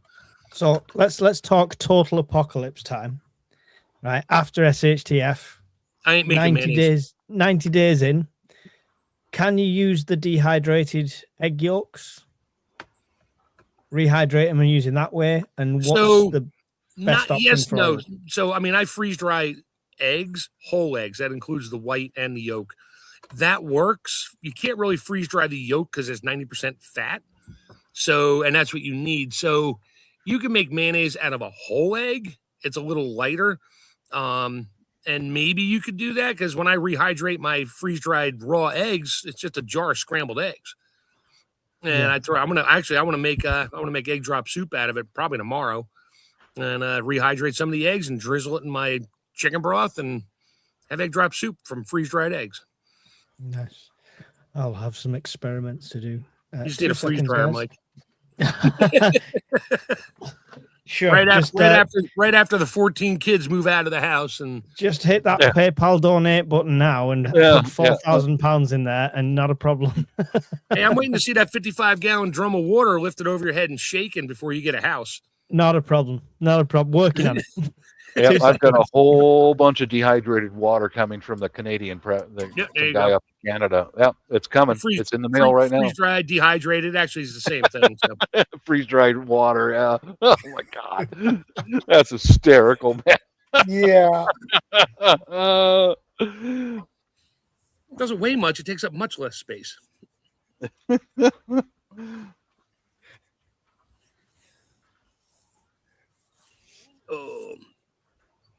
Went up to 65 here today. It was nice. I'm sitting on my deck with a t-shirt on.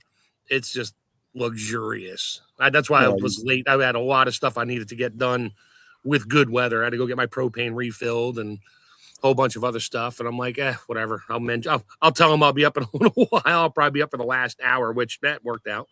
Well, enjoy it because I called up the Air Force and you've got an airstrike inbound. Oh, it's going back down to like 40 again tomorrow. Yeah, it's like 40 rain a couple days this week, but next weekend it's going to be close to 70. I probably won't be on next Saturday because I got to drive to Jersey to pick some stuff up from my wife from her father's estate.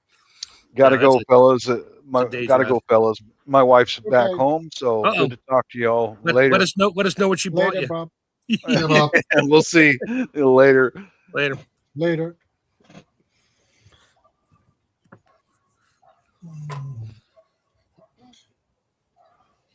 Now I really got to get out in the garden and start getting that prepped up. Yeah. I know I should start planting my sugar snap peas and some of the greens right now while the weather's still cool before the sun really starts killing it come May and June, July, August. Yeah. That sounds like a good plan to me. Pete, as far as listening to stuff, yeah, I listen to my CPAP machine turn on so I can There you go go. to sleep. I have an air conditioner that runs the fan year round, 3 feet from my head. The white noise from that is great. I don't hear anything else. I'll hear stuff, but not the average background noise out in the neighborhood. Yeah.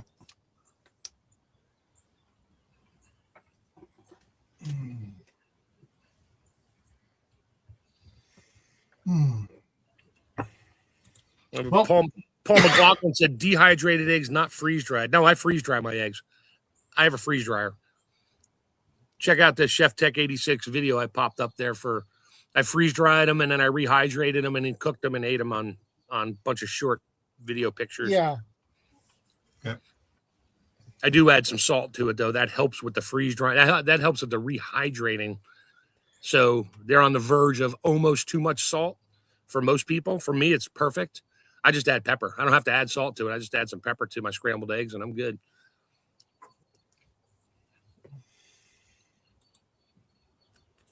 Yeah. It felt nice.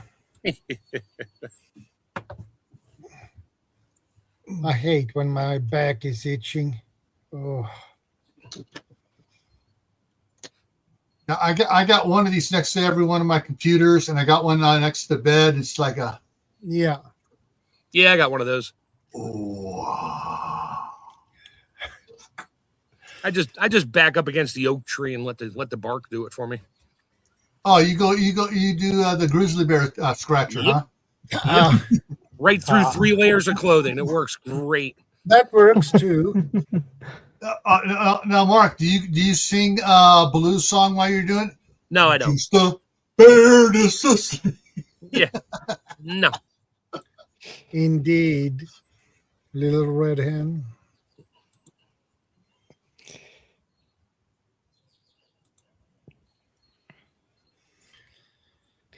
Can you yeah, I believe you can dehydrate eggs. You can. They don't last as long because dehydrating, you're not taking 100% of the water out. I mean, and you can only do that with cooked eggs. And yeah, they don't last very long because you're not getting 100% of the water out of it. You freeze dry it, I get 100% of the water out. I know this because I use a scale to make sure, and I double, triple check it before I pack them up. And they'll last me 10, 12, 15 years. I got all my eggs. I have 10 eggs per wide mouth pint jar.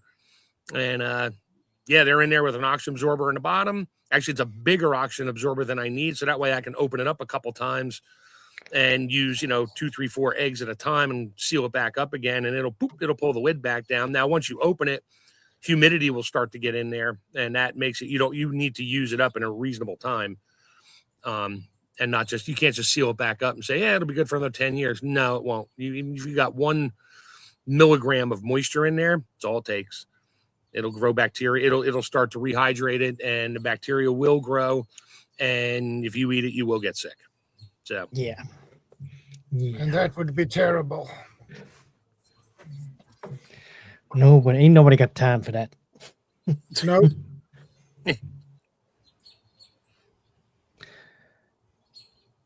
I need a haircut. This is starting to look suspiciously like a wig. So I can see the glue. Yeah, there it is.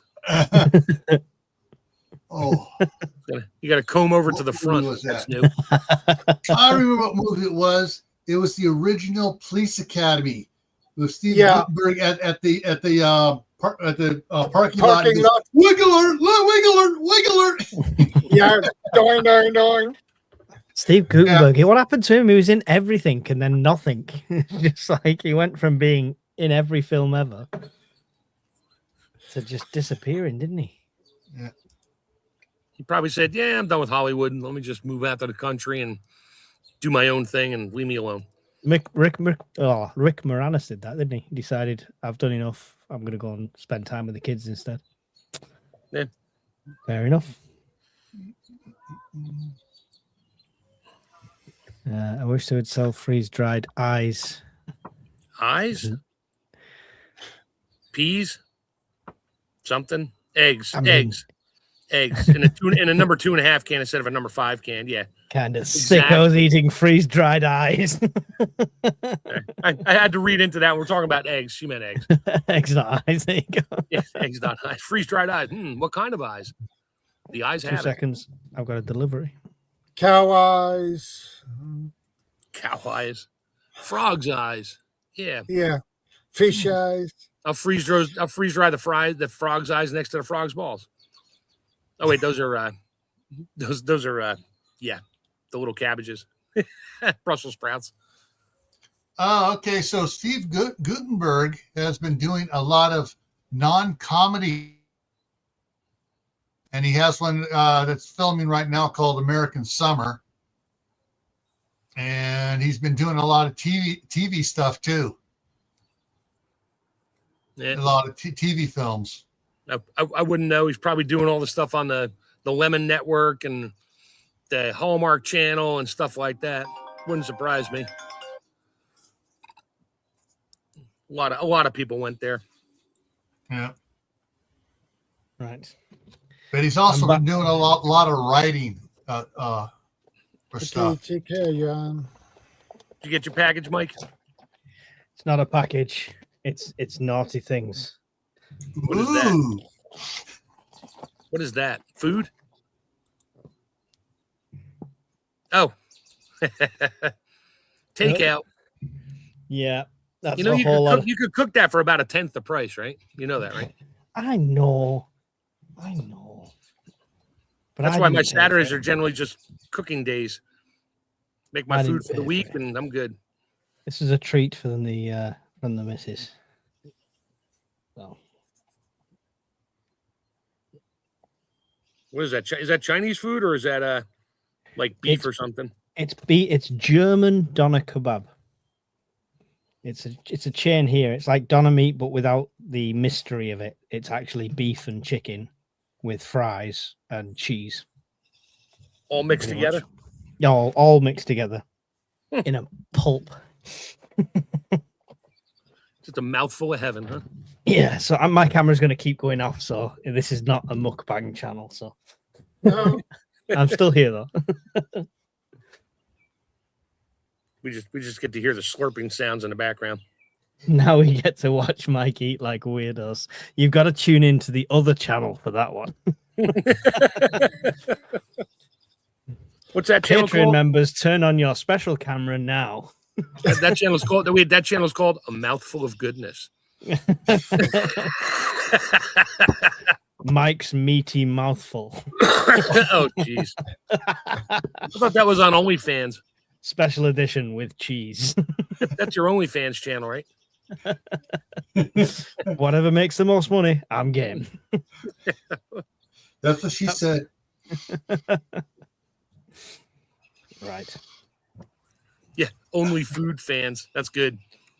yeah. I'm surprised nobody's come up with just a foodie channel like TikTok with just nothing but food shorts, recipes and stuff. Although they do, my wife's always on Facebook watching reels and reels and reels on. Once she got hooked into one thing, she's there for like 2-3 hours at a stretch just watching these. I'm like, you writing any of this down? No, I learned it. I'm like, what did you watch 2 videos ago? I'm like, yeah, you have no idea. Your brain just went into stasis watching these things for 2-3 minutes at a time. You absolutely can't keep track of it. And you'll be up until midnight and wonder why you feel like shit in the morning. Yep. Yep. My missus is exactly the same. Exactly the same. She gets really excited over something. Oh, look at this. Look at this. And this, look at this theory. And I'm like, yeah, that's a lot of crap. And this is why. And then she'll carry on down this rabbit hole. I catch myself in it every now and then. I'm like, oh, that's a cool one. You know, I'll watch one of my own video shorts and I'll swipe up and it's like, oh, that's pretty cool. And then one of Mike's will pop up or Scottish Prep. But then it's all these other ones that start popping in and I'm like watching. Like hour and a half later, I'm like, wow, I have a headache it's past midnight and I got to go to work tomorrow, even though I have work from home. I just get inundated with these young ladies in the forest cutting wood with tops, and they seem to be very cold. That's the videos that keep popping up on mine. Well, all it takes is one or two to watch, and the AI knows what you like, so it's going to keep dumping it on you. Well, you replayed this 27 times, so we think you like it. Yeah, exactly. Yes, but don't tell anyone. That's okay. You just did. So get a hold of your wife's phone and start searching all kinds of prepper videos or stuff like that on her phone, on her Facebook page. And don't tell her, and then let her start scrolling. All of a sudden, she'll be getting prepper videos all the time. Oh, she was fuming because I used her account to subscribe to my channel. She was raging. Oh, geez. It's like, I don't want that kind of suggestions. I'm like, okay, right. Guess it's me that's looking after us in the apocalypse.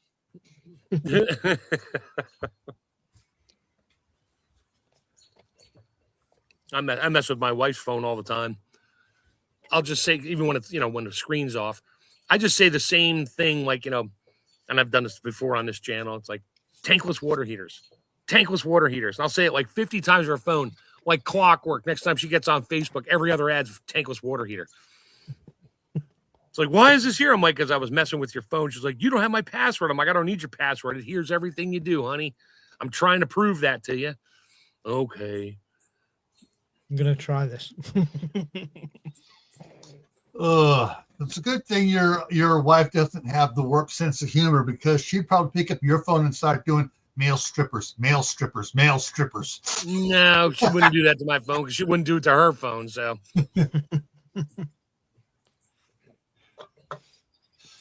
Oh, my missus wouldn't do that because she'd worry I'd leave her for a male stripper. It's like, Mike, why are you leaving? Why, this guy's flexible. Yeah, look at him. Wow. I didn't think he could bend that way. I got to meet him.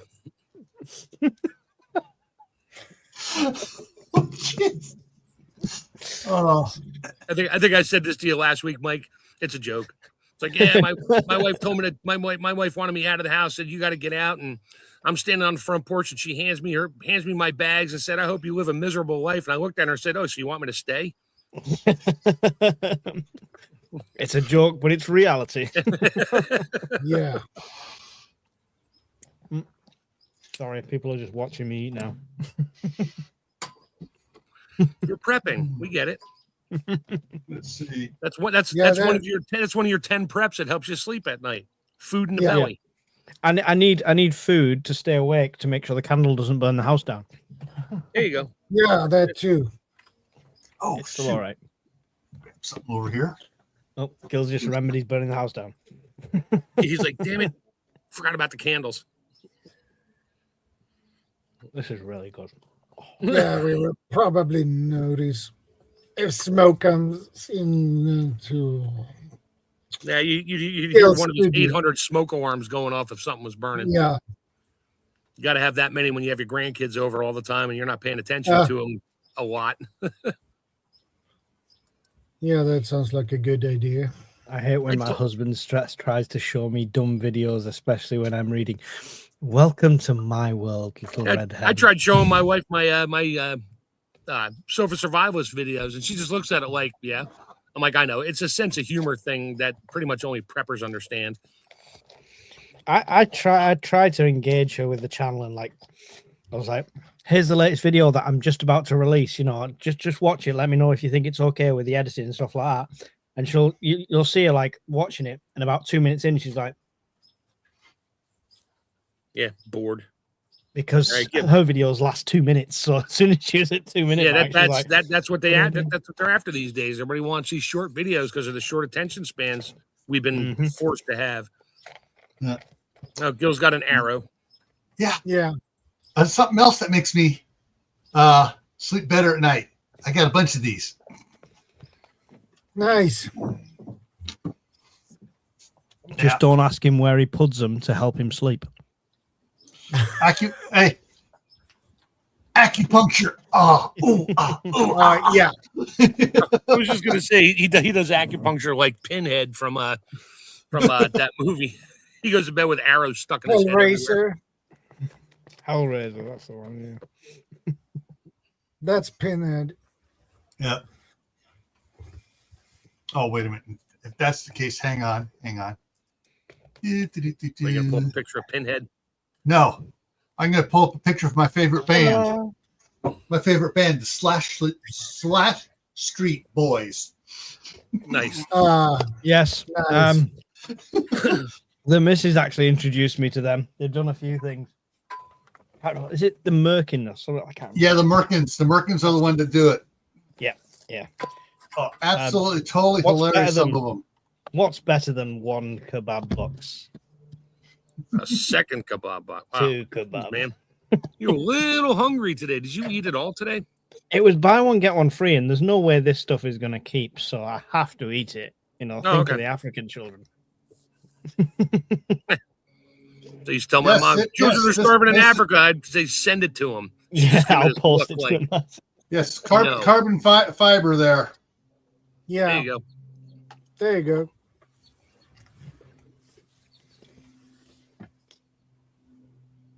Yeah, these are just the carbon fiber target ones. I got some other ones with my my compound bow that have the carbon fiber with the changeable bits on it, tips on it. Spread it in. A friend of mine got into the crossbows. Like he has a really, this thing is heavy duty, and he started making his own bolts. I'm like, what are those? He's like, fiberglass rods. I was like, where'd you get those? He's like, this time in the springtime, he's like, they grow in parking lots all around the county because they use those orange fiberglass poles to mark out the curbs. He's like, I grab them everywhere. They're free. Wow. I'm like, okay. He cuts them down to length, puts a tip on it, and puts the fletches on the back. And he puts them in his he makes them a little shorter because they're a whole lot heavier than the other ones. But man, those things, he shot one at an oak tree, one that was growing. It went in 1.25 inches into this oak tree. And you could not get it out because the thing weighs like 3-4 ounces. It's heavy. And that thing just wham into it. I'm like, holy smoke. He's like, yep, that's why I do it. I'm like, more power to you, bud. I don't have a crossbow, but okay. I might get one now. Yeah. And they don't make any noise. Well, they make a little noise. Yeah.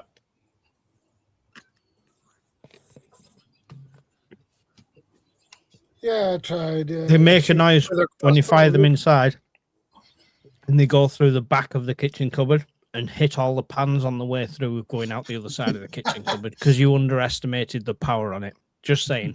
Yeah, you thought it was just going to bounce off the cabinet door, make a dent? No, I had like layers of cardboard. I had like a little old punch bag thing, and it went through all of that. Yeah. Oh, that gives you a nice punch on that arrow. Mm. Yeah. Oh, I'm enjoying this too much. We're all just watching you eat there, Mike. It's all good. Whatever helps you sleep, yeah. CR's not here, so CR be freaking out right now. Yeah.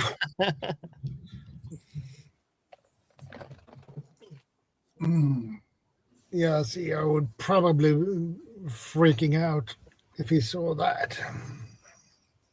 His thing is, I'm in the kitchen eating eggs now. Yeah. Oh, man. Yeah. Oh. There's mine, Gil. Ooh, yep. Nice. Oh, there yours is a little bit yours is a little bit thicker than this one. This is the thin one that's for the grandson's 25-pound pull. Yeah, that's a 150-pound draw weight on that one. Yeah. And the tips are awesome. Yeah. Nice broadhead. They're not as intrusive as some of them, but the penetration on them is. This one says max rating 40 pounds. So. Yeah, anything more than that, it would like fold in half before it left the knock.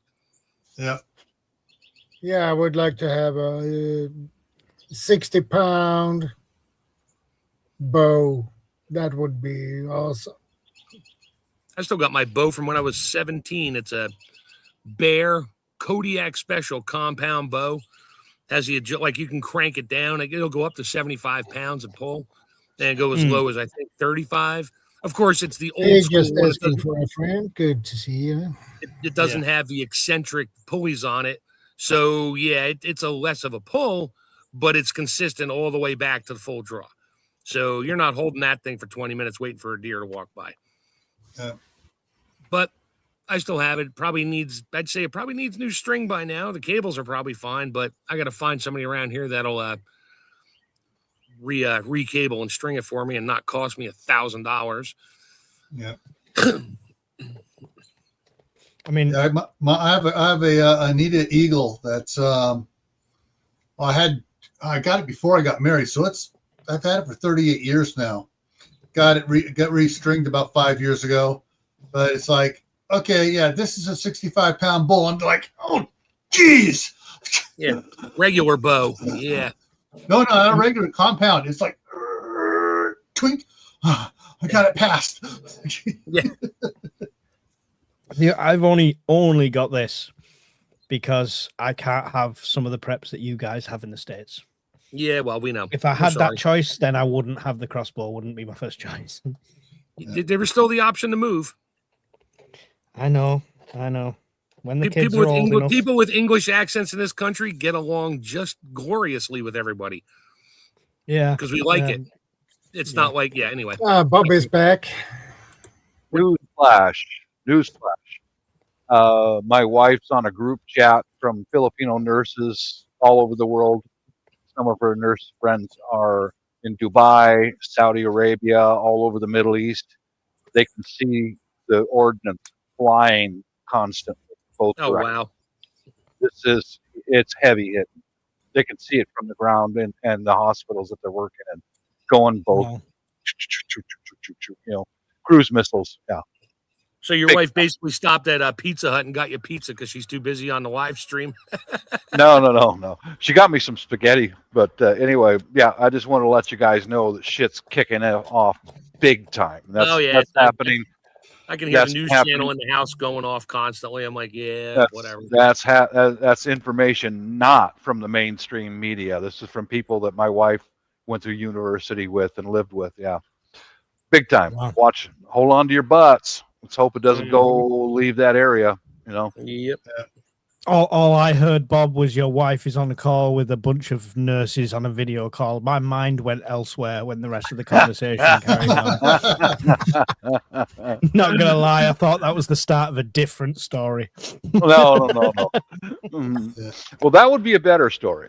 Yeah, that'd be a happier story. Yeah, but Especially if she said you're not allowed to see what's going on. I'm like, you can't watch. oh god, Yeah. oh god. That story, Mark, remember that story I talked about Thursday night about the Secretary of Defense saying he was going to order all the fake pizza and stuff? Yeah. Coincidence, huh? He came out with that on Tuesday or so, talking about that. He's, I'm just going to order a bunch of pizza so nobody knows what's going on. Yeah, and then a lot of pizzas showed up, so they all thought nothing of it, and then here we are. Yep, Friday night. Man, exactly. Yeah. There's an emergency United Nations meeting now. Of course there is. You must stop and adhere to our international laws. It's like, no, you can get your UN. How about you move the UN over to Iran? Build your own building over there. Get out of our country. Be right back. Yeah. Yeah. Oh, that's 2 meals gone. Oh, you're going to be out cold here shortly. You better take some Tums or something before you go to bed because you're going to be burping out all night long. I'm washing it down with some fizzy Coke Zero. Oh. What could go wrong? Yeah, nothing. Yeah. Soon I do something like that, I lay down. Man, it's like liquid burps coming up. I'm like, nope. I want to either wind up sitting in a chair, sleeping upright, or eating a half a bottle of Tums. I can't eat late anymore, especially if it's tomato sauce based. I love like pastas and that. Mm. Well, it's just about that time. Yeah, we're Yeah. close.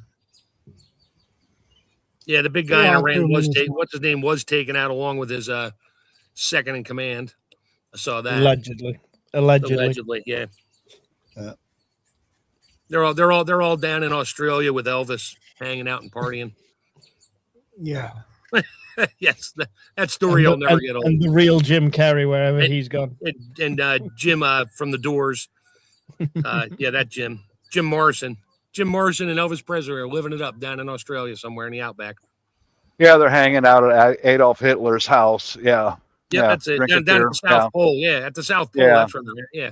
Only underground only submarine access. It's like, God, that kind of stuff drives me nuts, man. It's the bread and butter of a successful YouTube channel you've just described right there. Yeah.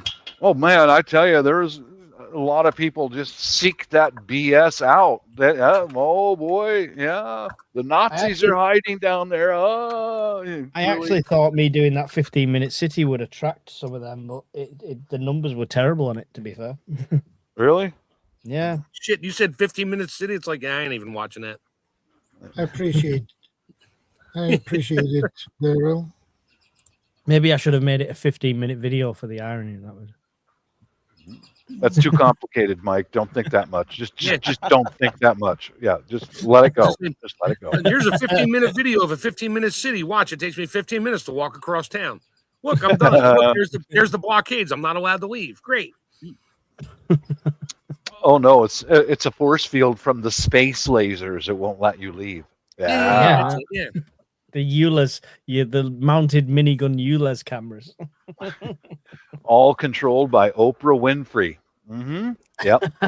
From her bunker down in Hawaii. Yeah. Yeah. Actually, she does own a bunker in Hawaii, but that's besides the point.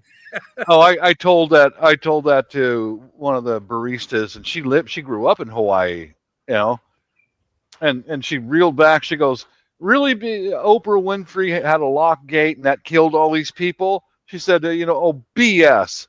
I'm a Hawaiian. If there was a lock gate, we'd drive right through it. We'd push it down. I mean, we're not going to get stranded." He said, "Must have been a bunch of tourists or something, Must have been a bunch of shite. Yeah, a bunch of shite. That's the fact. Yeah. I should have ordered 3 meals. Oh, jeez. I'm going for the sofa survivalist figure. Trust me. After those two, give it 20 minutes. You're gonna be like, "I'll be glad I didn't eat the third one." Your stomach hasn't told the brain that it's full yet. They overstacked the chips and understacked the meat. That was the problem. Meat's expensive and chips are cheap, so you get it's for the flavor. Like Orientals, they in China and that meat is a flavoring. It's not a staple. Yeah. In the States, meat's a staple, not a flavoring. Although that's good flavor. It's the opposite. Yeah. Yeah. That's a fact. Yeah. Well, I'm going to go again, guys. I just wanted to throw that out there. This is a reliable source from people that my wife knows, that there are cruise missiles going in all directions, all over the Middle East. It's almost like I don't know what to say. I'm just disappointing that they got to go do that stuff. But appreciate the intel and the heads up, Bob. Appreciate it. You're welcome, guys. Peace out. God bless. Hey, see you later. Yep. Well, I think we are on top of the hour, so I think we wrap things up now, guys. So we're gonna do another 4 hours. Stay tuned. Sit tight. We've only just begun. No, I'm joking. No. And about 2 hours, I go live for Survival Saturday for my after the event series. So I'll see those who want to come over. It'll be in 2 hours here in Gray Man Prepping. If I'm in a food coma, I'm out. If I'm not in a food coma, I might be around. All right. All right. So I'm gonna dip out of here too. Yeah. Cheers, Gil. All right. Thanks for having us on, Shadow. Take care. It's always a pleasure. Thanks for stopping by. I truly appreciate it. It's always nice to see you guys.